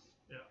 And phosphorus slips through the dialysis filters too when they clean your blood. So they put you on phosphorus binders, which binds onto phosphorus, makes them bigger and easy to remove. Yeah. And I still didn't take it serious. I was like, yeah, whatever. So I would go to like dialysis once a week for like 2 hours. Did you go to Ella Beach one or the Waipahu one? I've been to Waipahu and Wainan. Yeah. And then we noticed that when he don't go, he gets swollen. Yeah. Yeah, so like I would not go for 2 days out the week, show up on the 3rd day, and like stay for like an hour, look at my feet, oh, swelling went down, I gotta go. Yeah. I gotta go. They said, oh no, you're not fit. No, I gotta go. I was like, no, you gotta stay. I told him, where's the against medical advice paper? Because I'll like leave. Yeah. You know, and then that's how my life was for the first 2 years on dialysis. And then were you supposed to get on transplant too? He was on the list, yeah? After. Yeah, but the doctor said that why he didn't give him perfectly good kidney to somebody that don't even care. Yeah. You know, because the way he was. If I couldn't comply with dialysis. He would have had his transplant a long time ago. Oh, makes sense. Makes sense. Yeah. Who was at your side that first couple of years? I mean, was there somebody that was always there with you? I was living with my cousin at the time. Actually, Tiara was by his side. That was your girlfriend, right? Tiara was, but she wasn't much support. Yeah. That was my stressor, that one. Nah, but her mom took care of me. Really? Yeah. Her mom? That's interesting. My ex-girlfriend's mom, she did good stuff. Like, she would make sure I had clothes. Like, when I was on the run, she'd buy me brand new clothes, and like she'd give us money, and she'd buy a car, and oh yeah, I know. Yeah. Why the hell Frank ain't gotta leave? Yeah. You know? But yeah. Anyways, I mean, so she cared for you in a sense. I mean, do you guys still maintain some kind of contact nowadays? Not really. Ever since that incident that happened at my house, kind of relationships change. Yeah. Still trying to gain that trust back from my kid's mom and my kids. Because not even my kids are Your tool is. But we'll get into that. Yeah, so where was I? So you're about 2 years into dialysis now. You don't even care. Yeah, and I've been going dialysis. They wanted me to go for 12 hours a week, 3 days a week, 4 hours a day. And that's what was required to fully clean my body. Yeah. And I would show up 2 hours a week and just leave. And I thought that was enough, you know. I felt fine. I was still training with the boys. We were still going to the fights. Yeah. Yep, Team Makaha was still in full effect. We was at all the fights. Because I remember seeing you every time. Yep. Every time I see you at the fights. Yep. Just training Joey, yeah? Yeah, training Joey. Donovan. Yeah. Oh, Jonathan too, yeah? Yeah. And then, so I ended up arguing with my ex-girlfriend one day, and I took a walk. I was walking down Lahaina Street to get to my cousin Tita's house. I passed out. I didn't know I passed out. I was probably, actually, I don't know why I passed out, but I passed out. You know, with dialysis for a couple weeks or so, yeah? Yeah, and then that's what I did. Somebody saw me on the side of the road, lying on the ground, and they went to my cousin's house and said, "Hey, a cousin on the gravel, on the road." So she came pick me up. When I woke up, I was like, oh, you know what? Nah, you know why? I just gotta eat. That's why. She's like, no, we're taking you to the hospital. I was like, no need. And then she drove me all the way to Queens. And then that's when I told her, oh, I feel better now. Yeah.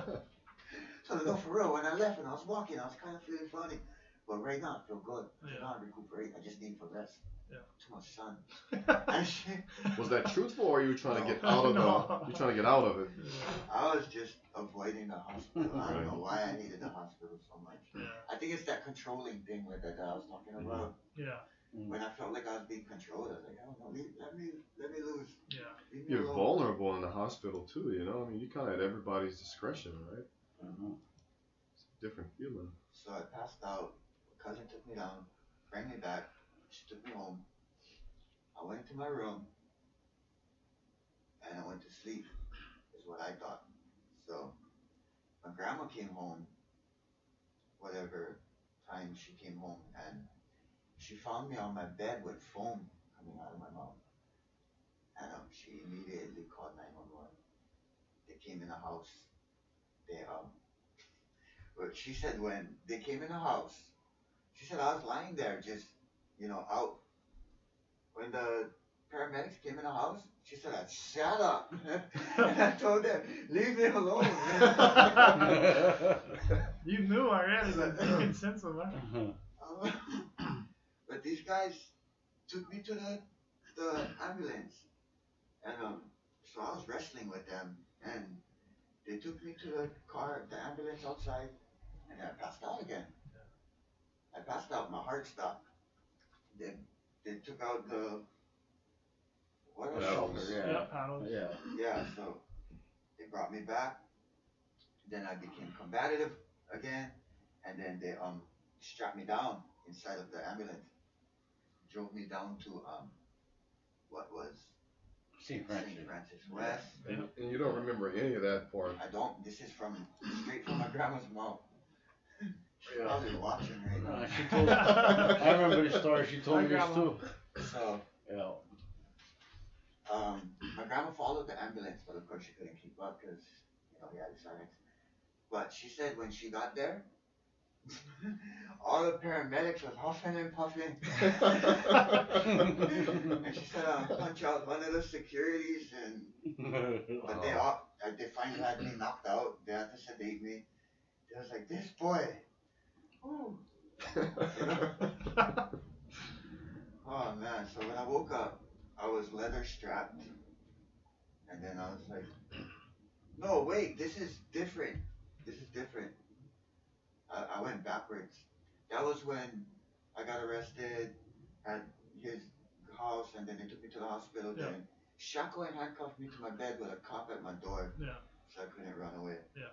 But anyways, fast forward to I went to St. Francis, and that's when I was in a coma. I was in a coma for close to 6 weeks. Yeah.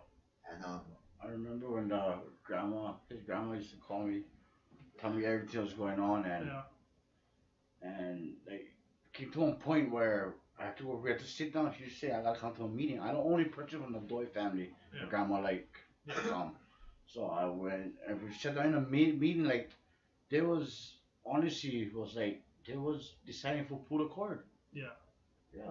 they did. They told you that you was getting to the point where they had to pull the cord. They told my grandma that insurance is coming up. Oh like the shit, insurance that's going. why. Yeah. Yeah, Oh, so fuck. they told my grandma even if I survived the coma, that I would be either brain damaged and or paralyzed. They had to stick a hole. That's how you get this scar right here. Yeah. They had to take the tubes out of his mouth and Tracheotomy. Yeah. Tracheotomy. Stick them in there. Yeah. But anyway, the grandma said in the meeting, like, like a lot of them was wanting to pull a card, and I was like, F this, nobody gonna pull a card. You know what I mean? Not only me, but his mom was in prison. Yeah. So she had no say, you know what I mean? And the grandma was just wanting to hear everybody's kind, Yeah. what they're gonna say. So we all came to one point, no, we're not gonna pull a card.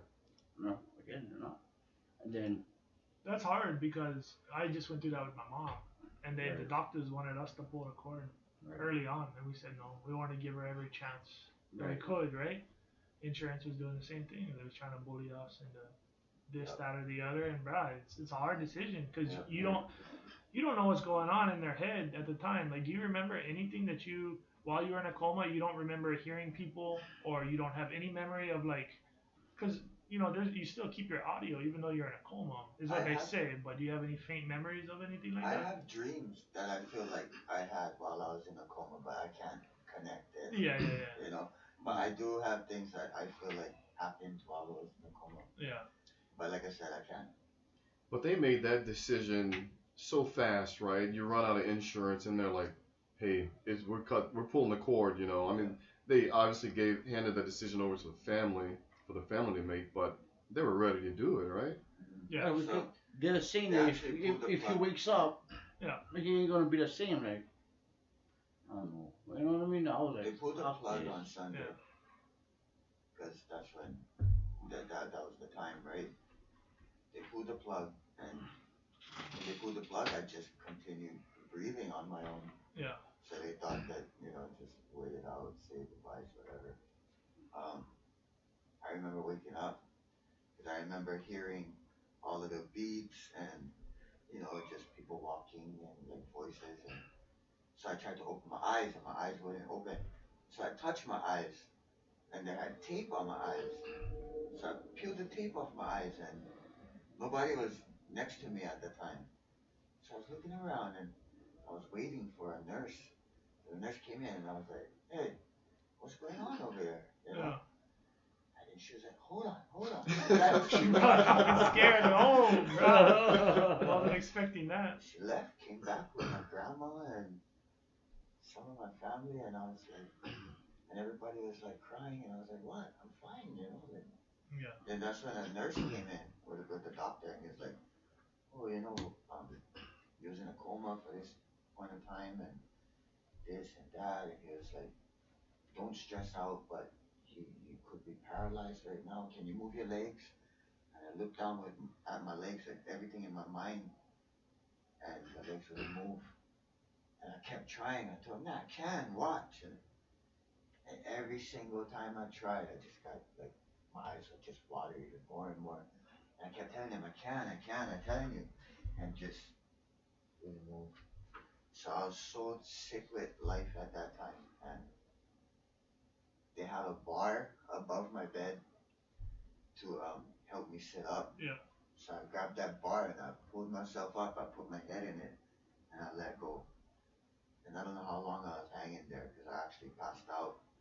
And then the nurse said when she found me I was purple and I had blood coming out of my face, my eyes, my nose, my mouth, my ears. That's when from St. Francis they transferred him to Queens. This was at Queens when he was doing this. He hanged himself at St. Francis. Oh, okay. But then transferred to Queens until I never had St. Francis West. I mean, never had Queens West, Yeah. And then I remember going to the hospital. The guy went and called me, rushed to the hospital at Queens, and I saw him in a room. He just all that blood clot. They said all his vessels and boss bruised. because he didn't try to hang himself. Yeah. That's crazy. But he was awake. Yeah. I remember coming in the room. He was sitting up like on his bed and then getting a mirror like go see the Notoria. I remember him. I caught his eye like walking in. He would go eat ice and I remember I brought you food. Yeah, look at your food. But well anyway I remember just seeing how, but he was swollen. He's like, I'm still fighting, bro. But he was swollen too in all the hands and the foot. But he was just like all blood clot, like bruised. Yeah. But you'd lost a lot of weight also, right? To be on the bed for 8 weeks. I was in a bed for almost 6 weeks in a coma on a liquid diet. And then they had a tracheotomy in me after I tried to hang myself. And when I woke up, and I realized I was still alive, and I couldn't talk. And I noticed I wasn't even breathing out of my face. Oh, like everything. Yeah, right now. Yeah. Like it felt so strange. I was like, wow. Yeah. So I felt this, and I grabbed it, and I just ripped it out. Fuck. Again, sedated. They did an emergency tracheotomy one more time. This time, they didn't suture him. Yeah. Double. They really made him stop. Induced coma, you are. Yeah. They put him in induced coma. So, I think I was in the hospital maybe a total of 5 to 6 plus 4. So almost 10 weeks. Yeah. I came out of that hospital just breaking 100 pounds. Oh. Like 102 pounds. So what was the evaluation from the doctors, I guess, for their justification to release you? I had to go through intensive, yeah. Because they didn't want to release me for just not take my medicines and not show up at dialysis. Like start all over again, you know? Yeah. But So once you started taking medicine again, I mean, you were, not good, right? But kind of back to where you were before. Right. You know? Yeah. Pretty much. Hit the reset button. Yeah, when I had the tracheotomy, and I was awake every day, I would just look at my legs. These legs can move, you know. Like, every day, I just convinced myself the legs can move. Like, I'm not living like this. And one day, my freaking leg moved. And I freaking pressed the nurse button, and I was like, hey, you guys gotta help me because my leg can move. Yeah. You start physical therapy or something. Yeah. She never believed me. She said, oh, you know, some people have a hard time realizing. Tell me, you gotta sit here and watch. So no matter how long it takes, I don't know how long it might take me to move them again. Yeah. But I can move them, and you gotta watch. Just watch. And she saw me move them. And then, like, we started physical therapy. They started standing me up and helping me do that. I think it took another 2 weeks for me to learn how to walk. I went home not knowing how to walk. And where I lived, my room was upstairs. And my foot couldn't even stand on its own. I couldn't even stand on 2 feet. That's how weak my legs was, yeah. So to step on one step and pull my next foot up, I couldn't. So I had to sit on the stair. And I would freaking pull myself all the way up. And my cousin and my girlfriend at the time, they're like, let me help you. Leave me alone. Go do your own thing. Stop focusing on me. So you were stubborn. Yeah. You know? I still feel like everybody was focusing on me. Like, leave me alone. Yeah. But yeah, then I learned how to walk. Just like gives a testament to your mind too, like just the power of the mind and the healing powers that it has. Because if you get into this mold that I can't move, the doctor's telling me my life's over, this, that, and the other, you get in that mold, then you're gonna stay like that. Yeah. So you really powered through that with your mind, which is really Yeah, you say stubborn, but there's a lot of fight in there also, right? Yeah. You know, Like they can be kind of one and the same sometimes. Yeah, right. Yeah. So after that coma, me and my ex-girlfriend, we broke up. She ended up seeing someone else. And, we broke up, and I went back home to my grandma. So my grandma was taking care of me, and of course, I got into it one day with my ex's boyfriend right in front of my grandma's house, and she kicked me out. So I ended up leaving. I ended up going back to college. Or not going back, I went to college. I went back to school. That's what I said. I went back to school. I got my diploma. Yeah, here's your diploma. I went to college. I paid off all my tickets because my driving record was terrible. I had the load of driving without a license, and I would drive myself to dialysis. And 3 times I crashed my car driving from dialysis. One of the times, I can remember coming home from dialysis, and I was just phasing out. I was behind the wheel, just phasing out. The light was red. I had 2 cars in front of me. No brakes, no nothing, just boom! Jesus.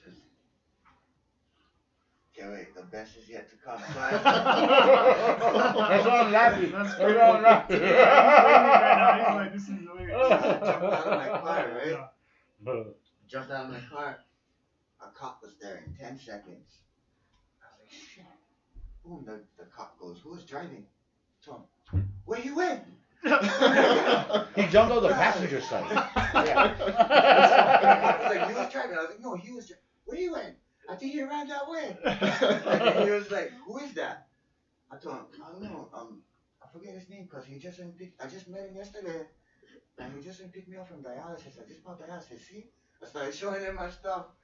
And he was like, oh, what was he wearing? What the color of his hair? So I gave him a full description. And then he went on his walkie-talkie looking for a male riding a Waianae Valley Road, jean shorts. Wow. Meanwhile, the guy in the front was like, brother, you was driving. No. You shut the fuck up. Everything happened so fast. I don't know. You get some lonely guy. Pick up. I didn't do anything. I swear to God. I remember you telling me this story. I was like, oh, right, you can't. Yeah, I know. I got away with I know him. he did this. Yeah. Got away with him. My ex-girlfriend at the time, after my baby mama, she went to court because the car was under her. She went to court and said, yeah, he wasn't driving, blah, blah, blah. And everything got Yeah. Well, on a bogus name, they gave the charge. I'm sorry, I gotta be this one.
But just thinking about it though, I mean, you're going through all this medical stuff, right? You sounds like you kind of overcome the addiction at this point, right? And you in the next phase of your life, and you're going to dialysis 3-4 times a week or so for this 10 years or so, I think it was. It was close to 10 years. That's unbelievable, you know. And it's sort of a testament to your resilience, you know, because that's a lot of work, man. You know, just getting up every day. I can't take pills for 2 weeks, you know. The doctor says And take going to this. school too, bro. Getting your diploma, going He back to got college, that, bro. yeah. Fuck. I was living with him at that time, yeah? And that would be my first house, my first apartment. Yeah. God, So man, from my grandma's house, I moved in. Yeah, he got a new girlfriend, Oh, okay. and the girl he got was a good girl. It helped him out a lot, Yeah. you know. But you know, girl will be on girl. Any human being, but they don't do that. Whatever. Anything. But she was a good person in helping him out, like you know, in that part. That's good. And got him his diploma, got him a car, whatever he wanted, she gave him. That's You know? awesome. Yeah. I got back on my feet. And I think he learned from her, actually. Yeah. Pretty She much. made you open up your eyes, yeah. We ended up breaking up. I got all depressed at life again. I decided not to go to dialysis. So I stopped going to school. I stopped going to dialysis. I stopped everything. I stopped taking my medicines. And I stopped going to dialysis for almost 2 weeks. It was 5 dialysis days. And I got a phone call. Oh, I was talking to King Edit Oh, yeah. on Facebook, and you know, he was like writing to me like, you know, everything is alright, you know, you just gotta move on and this and that, like just giving me words of encouragement. And I told him, nah, it's not gonna go dialysis. And word for word, this is what he said: if you don't go dialysis, I'm gonna come down there and kick your ass, and I'll drag you to dialysis. And he was like, I must not be a good friend to you because right now you're throwing your life away and you're making me feel shitty and stuff like that. Hold on, and hit me. Yeah.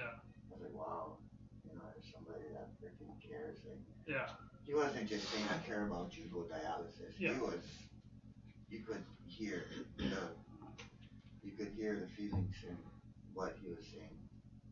But, so that's, after I was talking to him, I called my dialysis, and I was like, oh, well, if you come in tomorrow, and that's when they told me, you know, if you're gonna keep not showing up, you can just tell us you don't want to come dialysis, and we can give your chair to someone who will show. And then that's when it hit me, like, how would you mean you guys that good? Like, like, wow, they can do that to me, these fuckers. So I ended up going back. And then I ended up just started thinking differently, like, shit, I can't throw away everything over and go. Yeah. So I was living with my cousin Sheena at that time. She was letting me stay at her house. And then from there, I just, I moved back to Macau. I went back to Macau, and me and my grandma wasn't on good terms, but I told her, you know, I just really need the help. I really trying to do better, and, you know, I like change, and this time I like try change for good. And of course, grandma gonna be grandma, yeah, unconditional love, and she brought me back in. Yeah. Brought me back in, I started doing better. Then I met the girlfriend I have now, and we have 2 kids. And meanwhile, what I didn't talk about in between the whole dialysis from start to finish is I've been going through surgery in and out, because I wasn't going dialysis. All my stuff kept failing.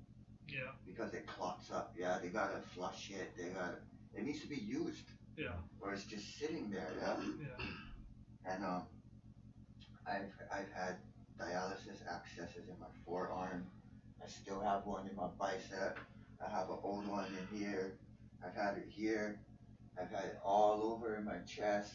I got like 8 scars on my chest. I had them in my groins. And I was down to my last one. There's only 4 places that they can do dialysis, and they tapped in it every way they could.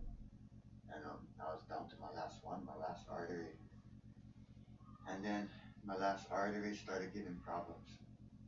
And that's when I first started to make boxing gloves, because I had just an idea of making boxing gloves, and just decided to take my idea further, like how I did it to fighting. Yeah, I was like, fuck yeah, I'm gonna find out how the hell you do it, you know. Went online, researched, talked to a bunch of people, and I ordered my first boxing gloves. And shortly after I ordered the boxing gloves, this was failing, and this was failing. They had to fix it. So I went into surgery. They went into my leg. They actually cut a piece of what they call graft. That's what they poke the needles into, because our veins are too small. Yeah. So they put an artificial vein, which is like probably the size of my pinky. And because the straws are like the size of Capri Sun straws. It's crazy. And that's crazy. They don't always get it on the first poke, you know. You saw his videos too, when he pulled it out of that, all the blood coming out, all the videos he posted on. I don't think I did. Oh, he never on Facebook? I would bleed for hours. Like Crazy. Lots of blood for hours. And that's just because they've been poking in the graft so long that the graft no more time to heal. Yeah. You know? And so the graft was failing. They was having a hard time doing dialysis, because as soon as they poke to the skin, the blood would be rushing everywhere. And they're not even in the graft yet. Yeah. So I had aneurysm on my legs where the graft had an opening, and the blood was rushing out and was making like the blood. You could see the pressure. Hematoma, or yeah, it's called. Not hematoma. Aneurysm. Aneurysm, yeah. Aneurysm. I had a huge aneurysm over here. The big ball. That's a big ball, bro. Like almost like bigger than a golf ball. Yeah. That the surgeon refused to remove, because he said I could lose function to my hand. But so at that time, they did the surgery on my leg, and then I was sent home. And then after that, they did the surgery on my leg. I was sent home. The next night, our house got broken into. I just got home from dialysis. They just went test out the graft. I got home from dialysis. It was like 9:30. I just about eat dinner. And on dialysis days, usually I don't even eat dinner. Yeah. Dialysis nights, I come home, I go straight upstairs and I go sleep. Yeah. But for some reason that night I didn't. I stayed downstairs with my girlfriend. And we was just hanging out, watching the news. And then 10 o'clock came. It was right about to turn off the TV and close the door. And then we heard this big noise. Boom! I looked out my door. And I was in my underwear too, because we was ready for go sleep. So I looked out of my door and I saw these two freaking bodies just running into my house. So I was tripping out. I thought maybe it was my friends playing on a prank or whatever, but it wasn't no prank. These guys had a gun to my head. Holy and, shit. So Pistol whip too, huh? Yeah. You or your girlfriend, or? the one boy walked in and punched me. The other boy walked in, pistol whipped me. And then in the video it looks like my girlfriend was hit. Yeah. But the boy actually walked around, ran up to me and kicked me in the face. And then the whole time he just kept demanding my money. He was like, where's your fucking rent money? Where's your fucking money, huh? Where's your money? I told him, you get the wrong house. I told him, cuz you get the wrong house. You know. I tried to actually kick the gun out of his hand a couple times and it didn't work, you know. Yeah. So he just kept telling me, get on the fucking ground, get off your couch. I told him, bro, you get the wrong house. He was like, get on the ground. And bro, I'm not going on the ground. You get the wrong house. You guys should just leave. And then, meanwhile, while me and this guy going back and forth, the other boy ran upstairs where my kids were sleeping, and I guess he was searching my rooms. And I can remember just feeling so like powerless, you know, like I've never felt that way before. Yeah. Like I couldn't do nothing. Like I felt like fuck. Well, it zaps all your ears too. They have the dialysis. You just. And I had this aneurysm that could burst, you know. While they were breaking it. Yeah, and I had surgery on my leg, and I just finished dialysis. And so he kept threatening me this and that, and he was like, "Bro, I'm gonna shoot you, I'm gonna lick you," and I was like, "Bro, I'm nothing." And then when he turned his focus to my girlfriend, he was like, "Bro, I'm gonna lick your bitch right in front of you." So I'm like, "Bro, you know what? I get some weed on my table, just take the weed and leave." Yeah. He was like, where the weed? So I took him. He took the stuff. They left. They left with silly stuff like my kids' piggy banks and my hats and the weed that they took. And it was just crazy. Luckily, we had security camera. Yeah. Yeah. So these guys, and the next day after the robbery is when I had my surgery for my arm. Wow. They ever find That's when I those hit you up and I was like, bro, you know what? Did you catch those boys or anything? I got one of my friends is. The sad part is the cops never even really do much, you know? It was more us. More his family. Yeah. And the social media was going social media nuts. Yeah. So yeah, they're serving the time for what they did, you know? I know. Kind of a little bit off subject, but that's why I think it's stupid that people with marijuana cards is not allowed to hold a firearm. Yeah. So you letting everybody know, hey, look, I get a QP on me. Yeah. And I'm not allowed to protect myself. All these guys that's a good who point. don't even have a license is running in my house with a gun. Yeah. And I cannot protect myself. You know? So you're letting everybody know I hold weed. Everybody knows what the minimum is, you know? Yep. So, I don't know. And they also came in my house, I think it was the first, or it's the beginning of the month. I think it was the third. So I don't know if they thought we had money because, you know, everybody get money in the beginning of the month, you know? But it was wrong, you know? Luckily, yeah. Well, that's crazy. But they got taken care of, and so you got Rob and your Mary Queen at the same meal. Yeah, so this one happened. They took that out, and this was a bitch because when they took it out, that wasn't the end of it. You know, it got infected after, and then they had a draining tube. That was crazy. Yeah, his arm couldn't close, your hand couldn't close, remember? My arm couldn't move. Yeah, couldn't move. That's why I said, oh, he was right. I fucking lost feeling to my arm. He did. And same thing. I just look at my hand every day. Fucking move. That's crazy. Move. And I started off moving my ring finger, my pinky, And every day I would show my grandma and my girlfriend, look, you know. And every day the movement got more and more. I just didn't practice what they did in physical therapy. I just practiced the movement. Right. So, Keep it moving. Remember I used to tell you, just keep moving or just try. How long did it take before you got your full motion back? maybe 3 weeks. Huh? It's a tough 3 weeks, man. 3 weeks. But I sit at home. I'm a full-time dad. I watch my kids every single day, and I do my business online.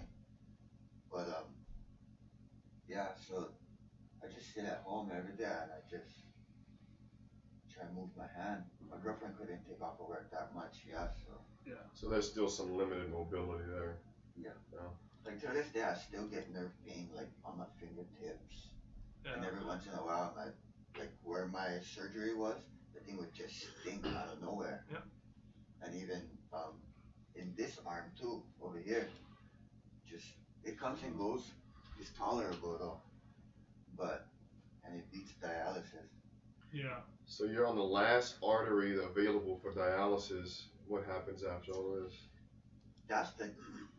That's where I say insurance are crooks. Yeah. The insurance companies are crooks because it's like they knew my graft got revised and the thing was showing signs of failing again. And the next thing you know, I get a call. Oh, come down to Queens, we have a match for you. And I was like, what you mean? They're like, do you want your kidney transplant? I said, hell yeah. And they're like, oh, well, can you make it here in an hour? So you guys know I live in Makaha and I got my kids with me. You know, like, even if I show up at the hospital with my kids, what am I gonna do? Yeah. You guys wait here, daddy going surgery. Yeah. Oh, right. You know? Wow. So they gave me 2 hours and they said, figure it out. So I called my mom, you gotta hurry. My mom lived Pro City. Yeah. Mom, I gotta go, I got the call. I think I called you. You called me. Called your mom further than me. And then I called my girlfriend. I was like, You gotta go. You gotta leave work because my mom cannot be here. Yeah. And back to the hospital in 2 hours. My girlfriend left her job, went to Queens. Like I still haven't soaked it in. Like I didn't believe it, but it happened quick. Like when I went there, it was like, come on, we gotta go. Oh shit. Because they had it on ice, probably. Yeah. Yeah. That's why. Yeah. It was like, come on, we gotta go. Next thing you know, boom, mask, out cold, wake up, surgery, out. Wow. I told them, what? Oh, I tried to move. They said, don't really move because right now you're on pain meds. You don't feel the pain, but you just gotta limit the mobilities because like they put the kidney right in the front. Yeah. They don't take out the 2 old kidneys in the back. They leave it, and then they add a kidney in the front. And I guess where they put my kidney is low. They put my kidney low by my pelvis bone. Yeah. So like even when I like lift my leg up like that, you can feel the kidney hit the bone. Oh. Oh. Yeah. That must be an awkward feeling every time. Yeah, so I'm not that flexible anymore. Yeah. Guess you're not fighting anymore. I remember like the first week you was home, like, bro, the kidney still over here now. Look, I can't bend over there. Oh, you sit down. Bro, is that normal? You go, bro, feet over like this, like that. And I was like, that's great. oh, what you say? Oh, no, stay low. I said, I told him, yeah, why you know, lie down upside down? I was like, go back up. He was like, I think I'm going to do that. I don't know if you did it though. Remember I was telling you that? I was like, everywhere I go, stuff moves. I asked the doctor, I told her, I don't know if I'm making this up, but that thing feel like moving all over the place. Yeah. And she said, yeah, that'll happen until it finds its, like, Place. it'll settle somewhere, you know? Jesus. That's pretty cool, huh? So, That's great. the first week after transplant, I was pissing every 2 minutes. But that felt good though, yeah? For piss for the first time in like 10 years. Well, the first time I pissed, I was like, yeah, wow. The second time I pissed, I was like, wow. Yeah, like, dude, oh, and we'll be driving. Yeah. Like, he'll be like, pull outside, I gotta piss. Hey, just drop his pen in. Yeah, after 10 years. I don't even care. Anybody see what I'm doing. Yeah. Pull over. I said, He would just pee, face the road, pee. You're pissing towards the road. That's right, they're witnessing this. The first one in 10 years. First time in 10 years. Yes. All right. Shit, I didn't care what nobody saw. I was like, Yeah. fucking pissing. Yeah, that's awesome. But yeah, for real, like Okay. every 5 minutes, gotta go. Yeah. Yeah. And then my second house too, And there would just be Yeah. pow. Yeah. Because they said my bladder shrunk because it Oh. wasn't used for so long. But they said like any other muscle, it'll expand again. Yeah. And right now, I don't think it's at its full size because I still go kind of frequently, but Yeah. not as frequent. Mm. It was crazy in the beginning. I couldn't even sleep. Fuck. Yeah. Yeah. Every few minutes, huh? He said, I cannot sleep, but it's exciting. Did they want to do a catheter type thing? I had a cat. Oh, you did. Bro, that fucking hurts, huh? Yeah. See, you get nightmares for that. Oh my god. Yeah. I don't know you have a catheter. Oh, the thing was in there. Right up, God. bro. It's way bigger than the hole, bro. Mm-hmm. Fuck that. Oh. And then when they had to pull him out, the first time I went, No. the first time I went, the guy was like, yeah, I'm gonna count. And I was like, you're not gonna know more. He was like, oh, I'm gonna put the gel. And I was like, no more, girl. Sorry, no more assistant. Yeah. Damn. So the first time he tried to pull him out a couple times, and I just kept flinching, and he was like, you gotta, the doctor was kind of like impatient. He was like, you know what, I cannot do this. You gotta come when you're more relaxed. And I was like, what you mean, I'm here. Yeah. Just do them. Like, Yeah. He was like, no, I cannot. Like, you pissed me off that day. I was like, whatever. Mm. I left, I called his office, and I made a complaint against him, got another appointment. Another guy, and I was like, wait, you guys no more females? We feel so much more comfortable. Like, Yeah. yes, Right. here you go. Yeah. But yeah, you have to freaking numb it, and, So. but that sucked. Yeah. That numbing did not work. No. Right. At least you I got left your, the numbing out. He doesn't touch me. at least you got your kidney though. Yeah. Yeah. But yeah, they pulled the catheter out. That was gross. And it hurt. Yeah. So where do you stand now with the medical issues? I mean, is that you got the kidney, the catheter's out, Yeah. you know? Is that it? Right now, I'm just facing a different journey now. It's just a whole different test. Good way of putting it. Cannot cut grass. Cannot be around flowers. Cannot pick up dog doodle. Cannot eat sushi. Cannot eat taco. Nothing raw. Wow. No can eat tofu. No can eat. Kind of been a son, No can be in long the time. sun. Yeah. Oh, you look a So I gotta clean his yard for him. Yeah. His house. My God. Sure. Yeah, That's good. You know, whenever I get the chance, I work full time. You know, Yeah. but normally I go to his house every weekend. So Yeah. yeah, clean the dog doodle. Yeah. But right now, our weed whacker broken, so we need a weed whacker. But yeah. Yeah. But No can lift anything over only for a year 2 though. hours. Yeah, a year only. Yeah. There's some stuff that is limited to a year, and there's some that is. I mean, take forever. like 50 pills a day. Yeah. Like fish. No can eat fish ever. It's Ever? some- yeah, Forever. it's something. Oh, about raw that. fish, you mean? Raw fish. Raw fish. raw Yeah, fish. yeah, yeah. I was saying we just eat fish all the week. Raw fish. You don't care the way. Yeah. Raw steak. Oh, Yeah. how are you, bro? No, you know what I Yeah, mean? You can eat poi. Yeah. Pretty much anything cold. Raw. Damn. Everything gotta be cooked well done. I cannot eat food if the thing was sitting out more than 2 hours. Yeah. Just for chance for infection or something. No Well, can he's eat a germaphobe anyway. Too, so. Well, that's good Yeah. though. No, That's he's good. real. He's always like that. So Compliments your style. Yeah. yeah. So my house is all paper plates, paper forks, Yeah. Yeah. paper bowls, I can't even wash Yeah. my own dishes or paper whatever. cups. Yeah. Nobody Yeah. allowed to wash dishes. Yeah. Yeah. His girlfriend be like, no, just leave it there. No, leave it there. Or if I do wash it, they'll put it back in the sink. Yeah, whatever. Yeah. Wow. I probably should have asked before, but how long ago was the surgery? November 25th. Oh, so Months you ago. a couple months out. Wow. Yeah. Wow. Just happened. And That was a good Christmas present. Pretty Yeah. much, yeah. after the surgery, the recovery, I'm still recovering, but I'm a lot more mobile now. Yeah.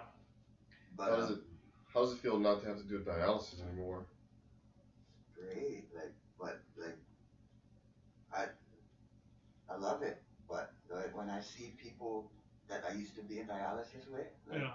oh, that thing just, your chicken skin right now. That thing just touched my heart, man. Like, I feel sorry for them. I can remember, you know, but I'm happy I'm not in there. That place sucks. Yeah. It's amazing. It's like you're chosen, you know. I mean, like you mentioned all those people back there, you know. It's like, when are they gonna get their chance, right? And some of them, a lot of them, may never get that chance. I've seen handfuls of people who came and never came back. I've even seen like this tall Samoan guy with size on him, and he shrunk down to skin and bones, and he actually had gauze wrapped around his face, around his eyes, with gauze on his eyes wrapped around his head. And I remember asking the lady, oh, how come he's like that? And they said his blood pressure was so uncontrollable, his eyes was popping out of his head. Oh God. Wow. Some diabetes, no. But he pretty much suffered.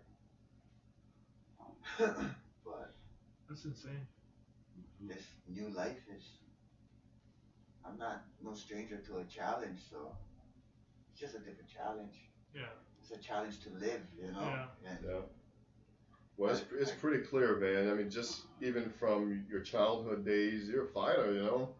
Everything you've done, you know, it's all a fight. thank you. And it's obviously helped out here, you know. Even when you were unconscious on the bed, you know, you came out of it and just fighting, man. Yeah. That's unbelievable, you know. Yeah. It's like he's the strongest person I know. You know? Yeah. Yeah, man. As much as you might not know it, I'm sure you understand now, right? But I mean, you're an inspiration to people and people around you. Me, I mean, I've never been through anything even close to that. Yeah. Right. But now I'm just like, damn, man. What's on my agenda? Let's get something done. You know what I mean? Yeah. Well, because you look at this, and we're doing this podcast for a reason. I really do appreciate you coming on and talking about this, because if people are gonna hear your story and find inspiration, or people that are even lazy, not wanting to do shit, they might be like, fuck, well, he did them, fuck, I can do them too, So this is a good thing that you came on, and big inspiration. You've been an inspiration to the MMA community for a long time, and now you're even gonna go on, continue your life, be a different kind of inspiration now, Thanks for letting me share the story. Yeah, bro. Of course. This is awesome. We gotta do this again sometime. This was fun, bro. Yeah. This is awesome. This is good, huh? We was all nervous at first. Yeah. We started drinking. For next time, you put makeup on us. Yeah.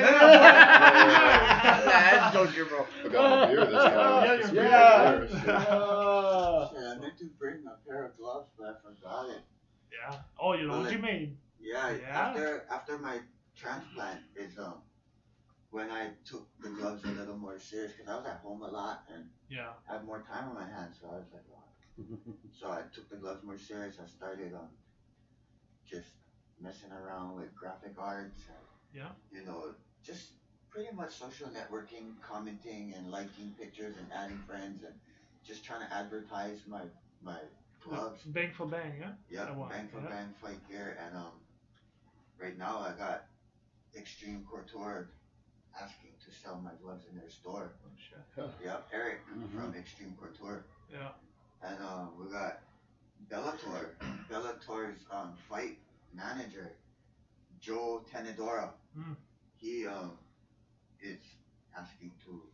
Bellator is making a smaller show for their amateur fighters to build up for the pro, and he wants to know if I can sponsor the gloves for them to fight in with the hand wraps, and he'll put my logo on the octagon. Wow. Yeah, so. Right, you get good things coming up, man. That's Just awesome. from December, from December to what is right now, March? Yeah. Not even 3 months. Crazy. Good, bro. Well, just a little over 3 months. Yeah, that's amazing how, I mean, did they seek you out? I'm not sure how they heard about it. So they had to be the word got out somehow, right? I mean, might have been hashtags, might have been. Oh yeah.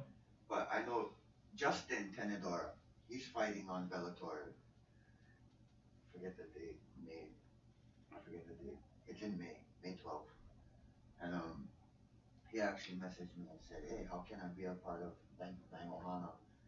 And I was like, oh, I'll send you an invoice and you buy the glove and I'll send it to you. I didn't know of him at the time. Yeah. And he said, well, I'm fighting for Bellator, blah, blah, blah. I was like, oh, you know what? Send me your address. I'll send you the gloves for free. That's cool. Welcome to Bang for Bang. Yeah. From there, I guess I used the hashtag Bellator and stuff like that. And I noticed that Extreme Couture uses the hashtag. So Yeah. I'm not sure if it was the hashtag that Got you. out, but Yeah. yeah, Eric ended up messaging me and said, hey, how can I sell your gloves in my shop? And I was like, oh, we can talk. What's your number? You know? Yeah. That's cool. Right on. That's awesome. Yeah, it's nice. How else do you market the product? I market with my friend Major League. You heard of that store? Major League? Major League or Heard of them now? Yeah. Major League. I seen the shirts. Yeah. Yeah, I seen the They shirts. make the shirts. Too, Okay. Yeah. Okay, so my friend Brandon started off just selling out of his trunk and you know, like everybody does, you gotta start from somewhere. Yeah. He went to Farmers Market, then he opened up a small shop in Waianae. And then now he's in Windward Mall and the new mall in Kapolei. And he's doing good.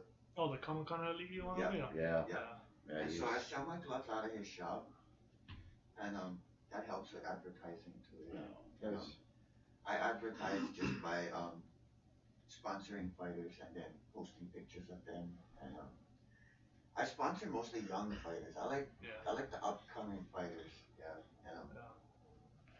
I just try to keep it positive. I try to keep my page positive, and it's just about supporting fighters. It's not, oh, he gonna lick you, I don't like you.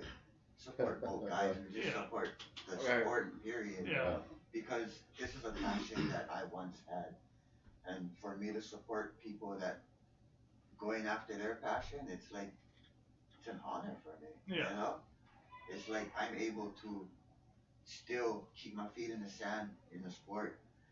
Like I always say, I came up with this a few years ago. Like, if you used to take a surfer that surfed his whole life, and you took his legs away from him, you know, he's still gonna see that surfer on the beach, you know? Yep. Yeah. He's still gonna be in the sand watching the waves and watching the surfers. Yeah. And that's me. Yeah. You know, I just keep my feet in the sand. There is actually stories of surfers, you know, missing a limb Yeah. and still surfing. Oh yeah, Bethany, that girl. Bethany. Bethany Hamilton. Hamilton. Yeah. And also, there's a guy too, but like I think he does other stuff, with the leg. Like he missing half his foot, but he skis, he snowboards, stay it right, run track. Yeah, that's crazy. Like for me, that's major, you know. If my kidney wasn't in the front, I'd be in that ring right now. Yeah, I know he would be too. I know he would. I'd be right in there. Yeah. Well, that's another thing too for me. I started combat scene. Me and Sean, right, from 808 Battleground. We started doing that because, for me, like when I hurt my back, I can't do nothing no more really. Like until maybe I get like stem cell injection and it rebuilds my disc and stuff. That's when I can get back in. But I wanted to give back, so I go to the fights. All the promoters I know them, let me in the fight. I take photos, right, and I just put them online for free. I don't sell them. I don't want to get money. I'm trying to get these guys exposure. Right. I'm trying to get back to the community. Gave me so much. Right. So that's what I'm doing it for. And a lot of people don't understand that they get photographers, and I don't hate on them that they charge, but when you double up on you charge the promoter, then you charge the families for the photos. I'm like, bro, you cannot be doing that, bro. Like, I mean, cannot. Bro, they're struggling just to pay for a ticket to come see and support their son or their cousin, you know, whoever. Right. Plus, it's a small community here, right? Or small in the sense that everybody kind of knows everybody, right? Yeah. Right. So you know, it's how do you treat people, right? And you know, it's a good thing. You gotta try to make money somehow, right? I get that. I'm not hurting it, you know, but you cannot gyp somebody. Right. So that's what I do. There's people that support and there's people that try to take advantage. Yeah. Like Greg Hummel is awesome, bro. His stuff is amazing, bro. And I kind of model my shots after him. I wish I was half as good as he was, bro. He's good stuff, bro. But I just go on there and I do my thing and I get different angles and different shots that I see. That's what I do, bro. It's fun. Major. Bang for bang coming up. Yeah, bang for bang. So, well, again, appreciate you coming on, bro. I guess we can end it right there. We good? All right, bro. Thanks, everybody. Right on, Thanks, Rice. Keka, bro. Thank you. Bro.